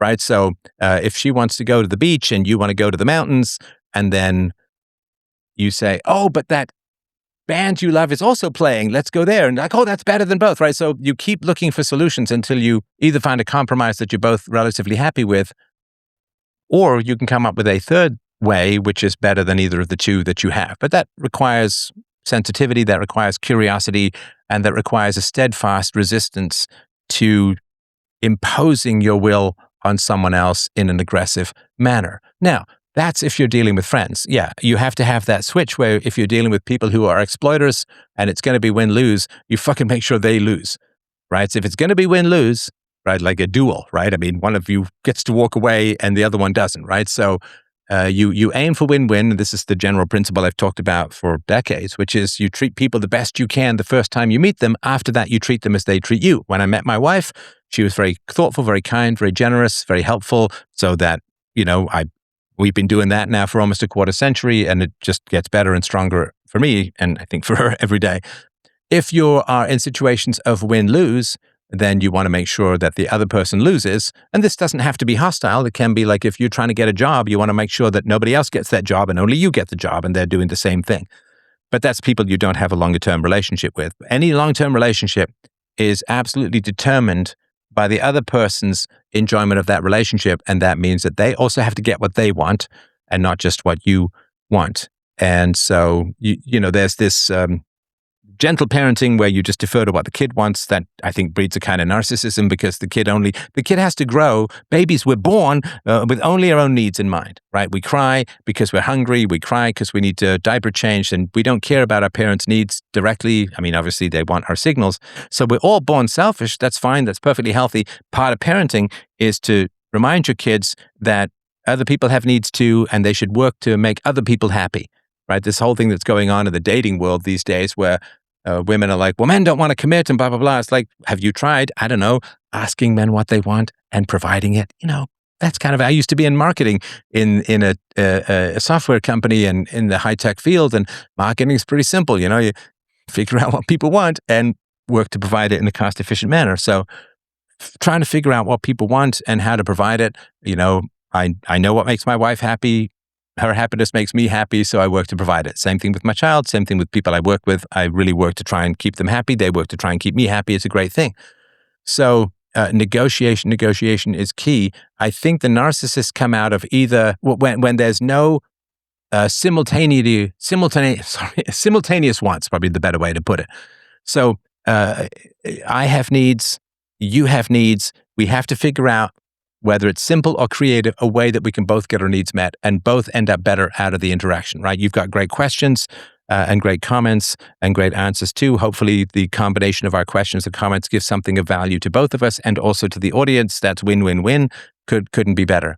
So I think narcissism comes out of when you are not taught how to negotiate the complex challenges of meeting your needs and other people's needs in a creative, because that requires empathy, that requires curiosity, it requires creativity, because the answer might be what neither of you have thought of as yet, right? The old see the band instead of going to the beach or to the mountains.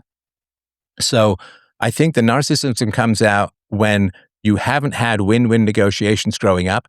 And so it's like, I fuck you or you fuck me. I win or you win. If I win, you lose. If you win, I lose. And that just gives people a lot of aggression.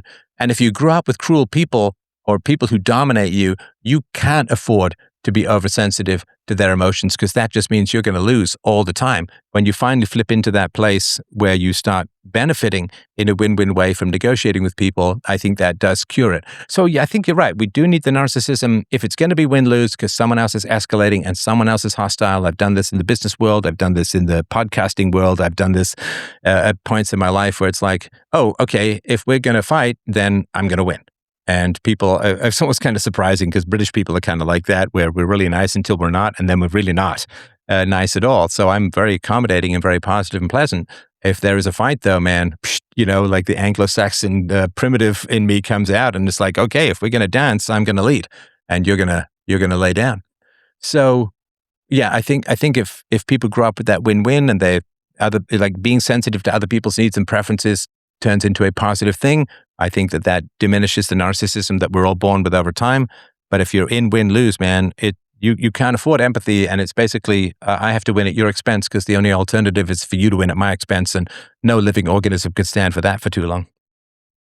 The negotiation aspect is an excellent point. Obviously, kids go through this with kids at school or with their friends, their peers, socialization, but it's very cogent and apt as you're relating to the parenting and the developmental stages as well. I was also reminded of there's a lot of evolutionary psychology around what they call free riders, game theory, and the prisoner's dilemma is a really good one if people want to look it up. All right, Stefan, I'm gonna have to ask you to close it down, just because we're cruising past 3 hours, and I find that my best work is in the first couple of hours, if that makes sense. So you're certainly welcome back anytime. And for the people I didn't get to tonight, please, 7 o'clock Friday, we'll do that. We'll probably do one Sunday at 10 or 11 a.m. too. But yeah, so sorry. I mean, I could talk all night, but I do have to wind things down. And I really do appreciate everyone coming by tonight. freedomain.com/donate to help out the show. Hugely, hugely, and humbly and gratefully and deeply appreciated. Think of the thousands of hours you've saved from not having commercials and not having me read a bunch of buy a VPN or buy gold or invest here or there or the other. And so just having these direct conversations is really, really key. And it's nothing's free, as you know, in this world. So freedomain.com/donate to help out the show. Shop.freedomain.com for your merch. Peacefulparenting.com, freedomain.com/books. And thank you so much, everyone. Have a beautiful night. We'll talk soon.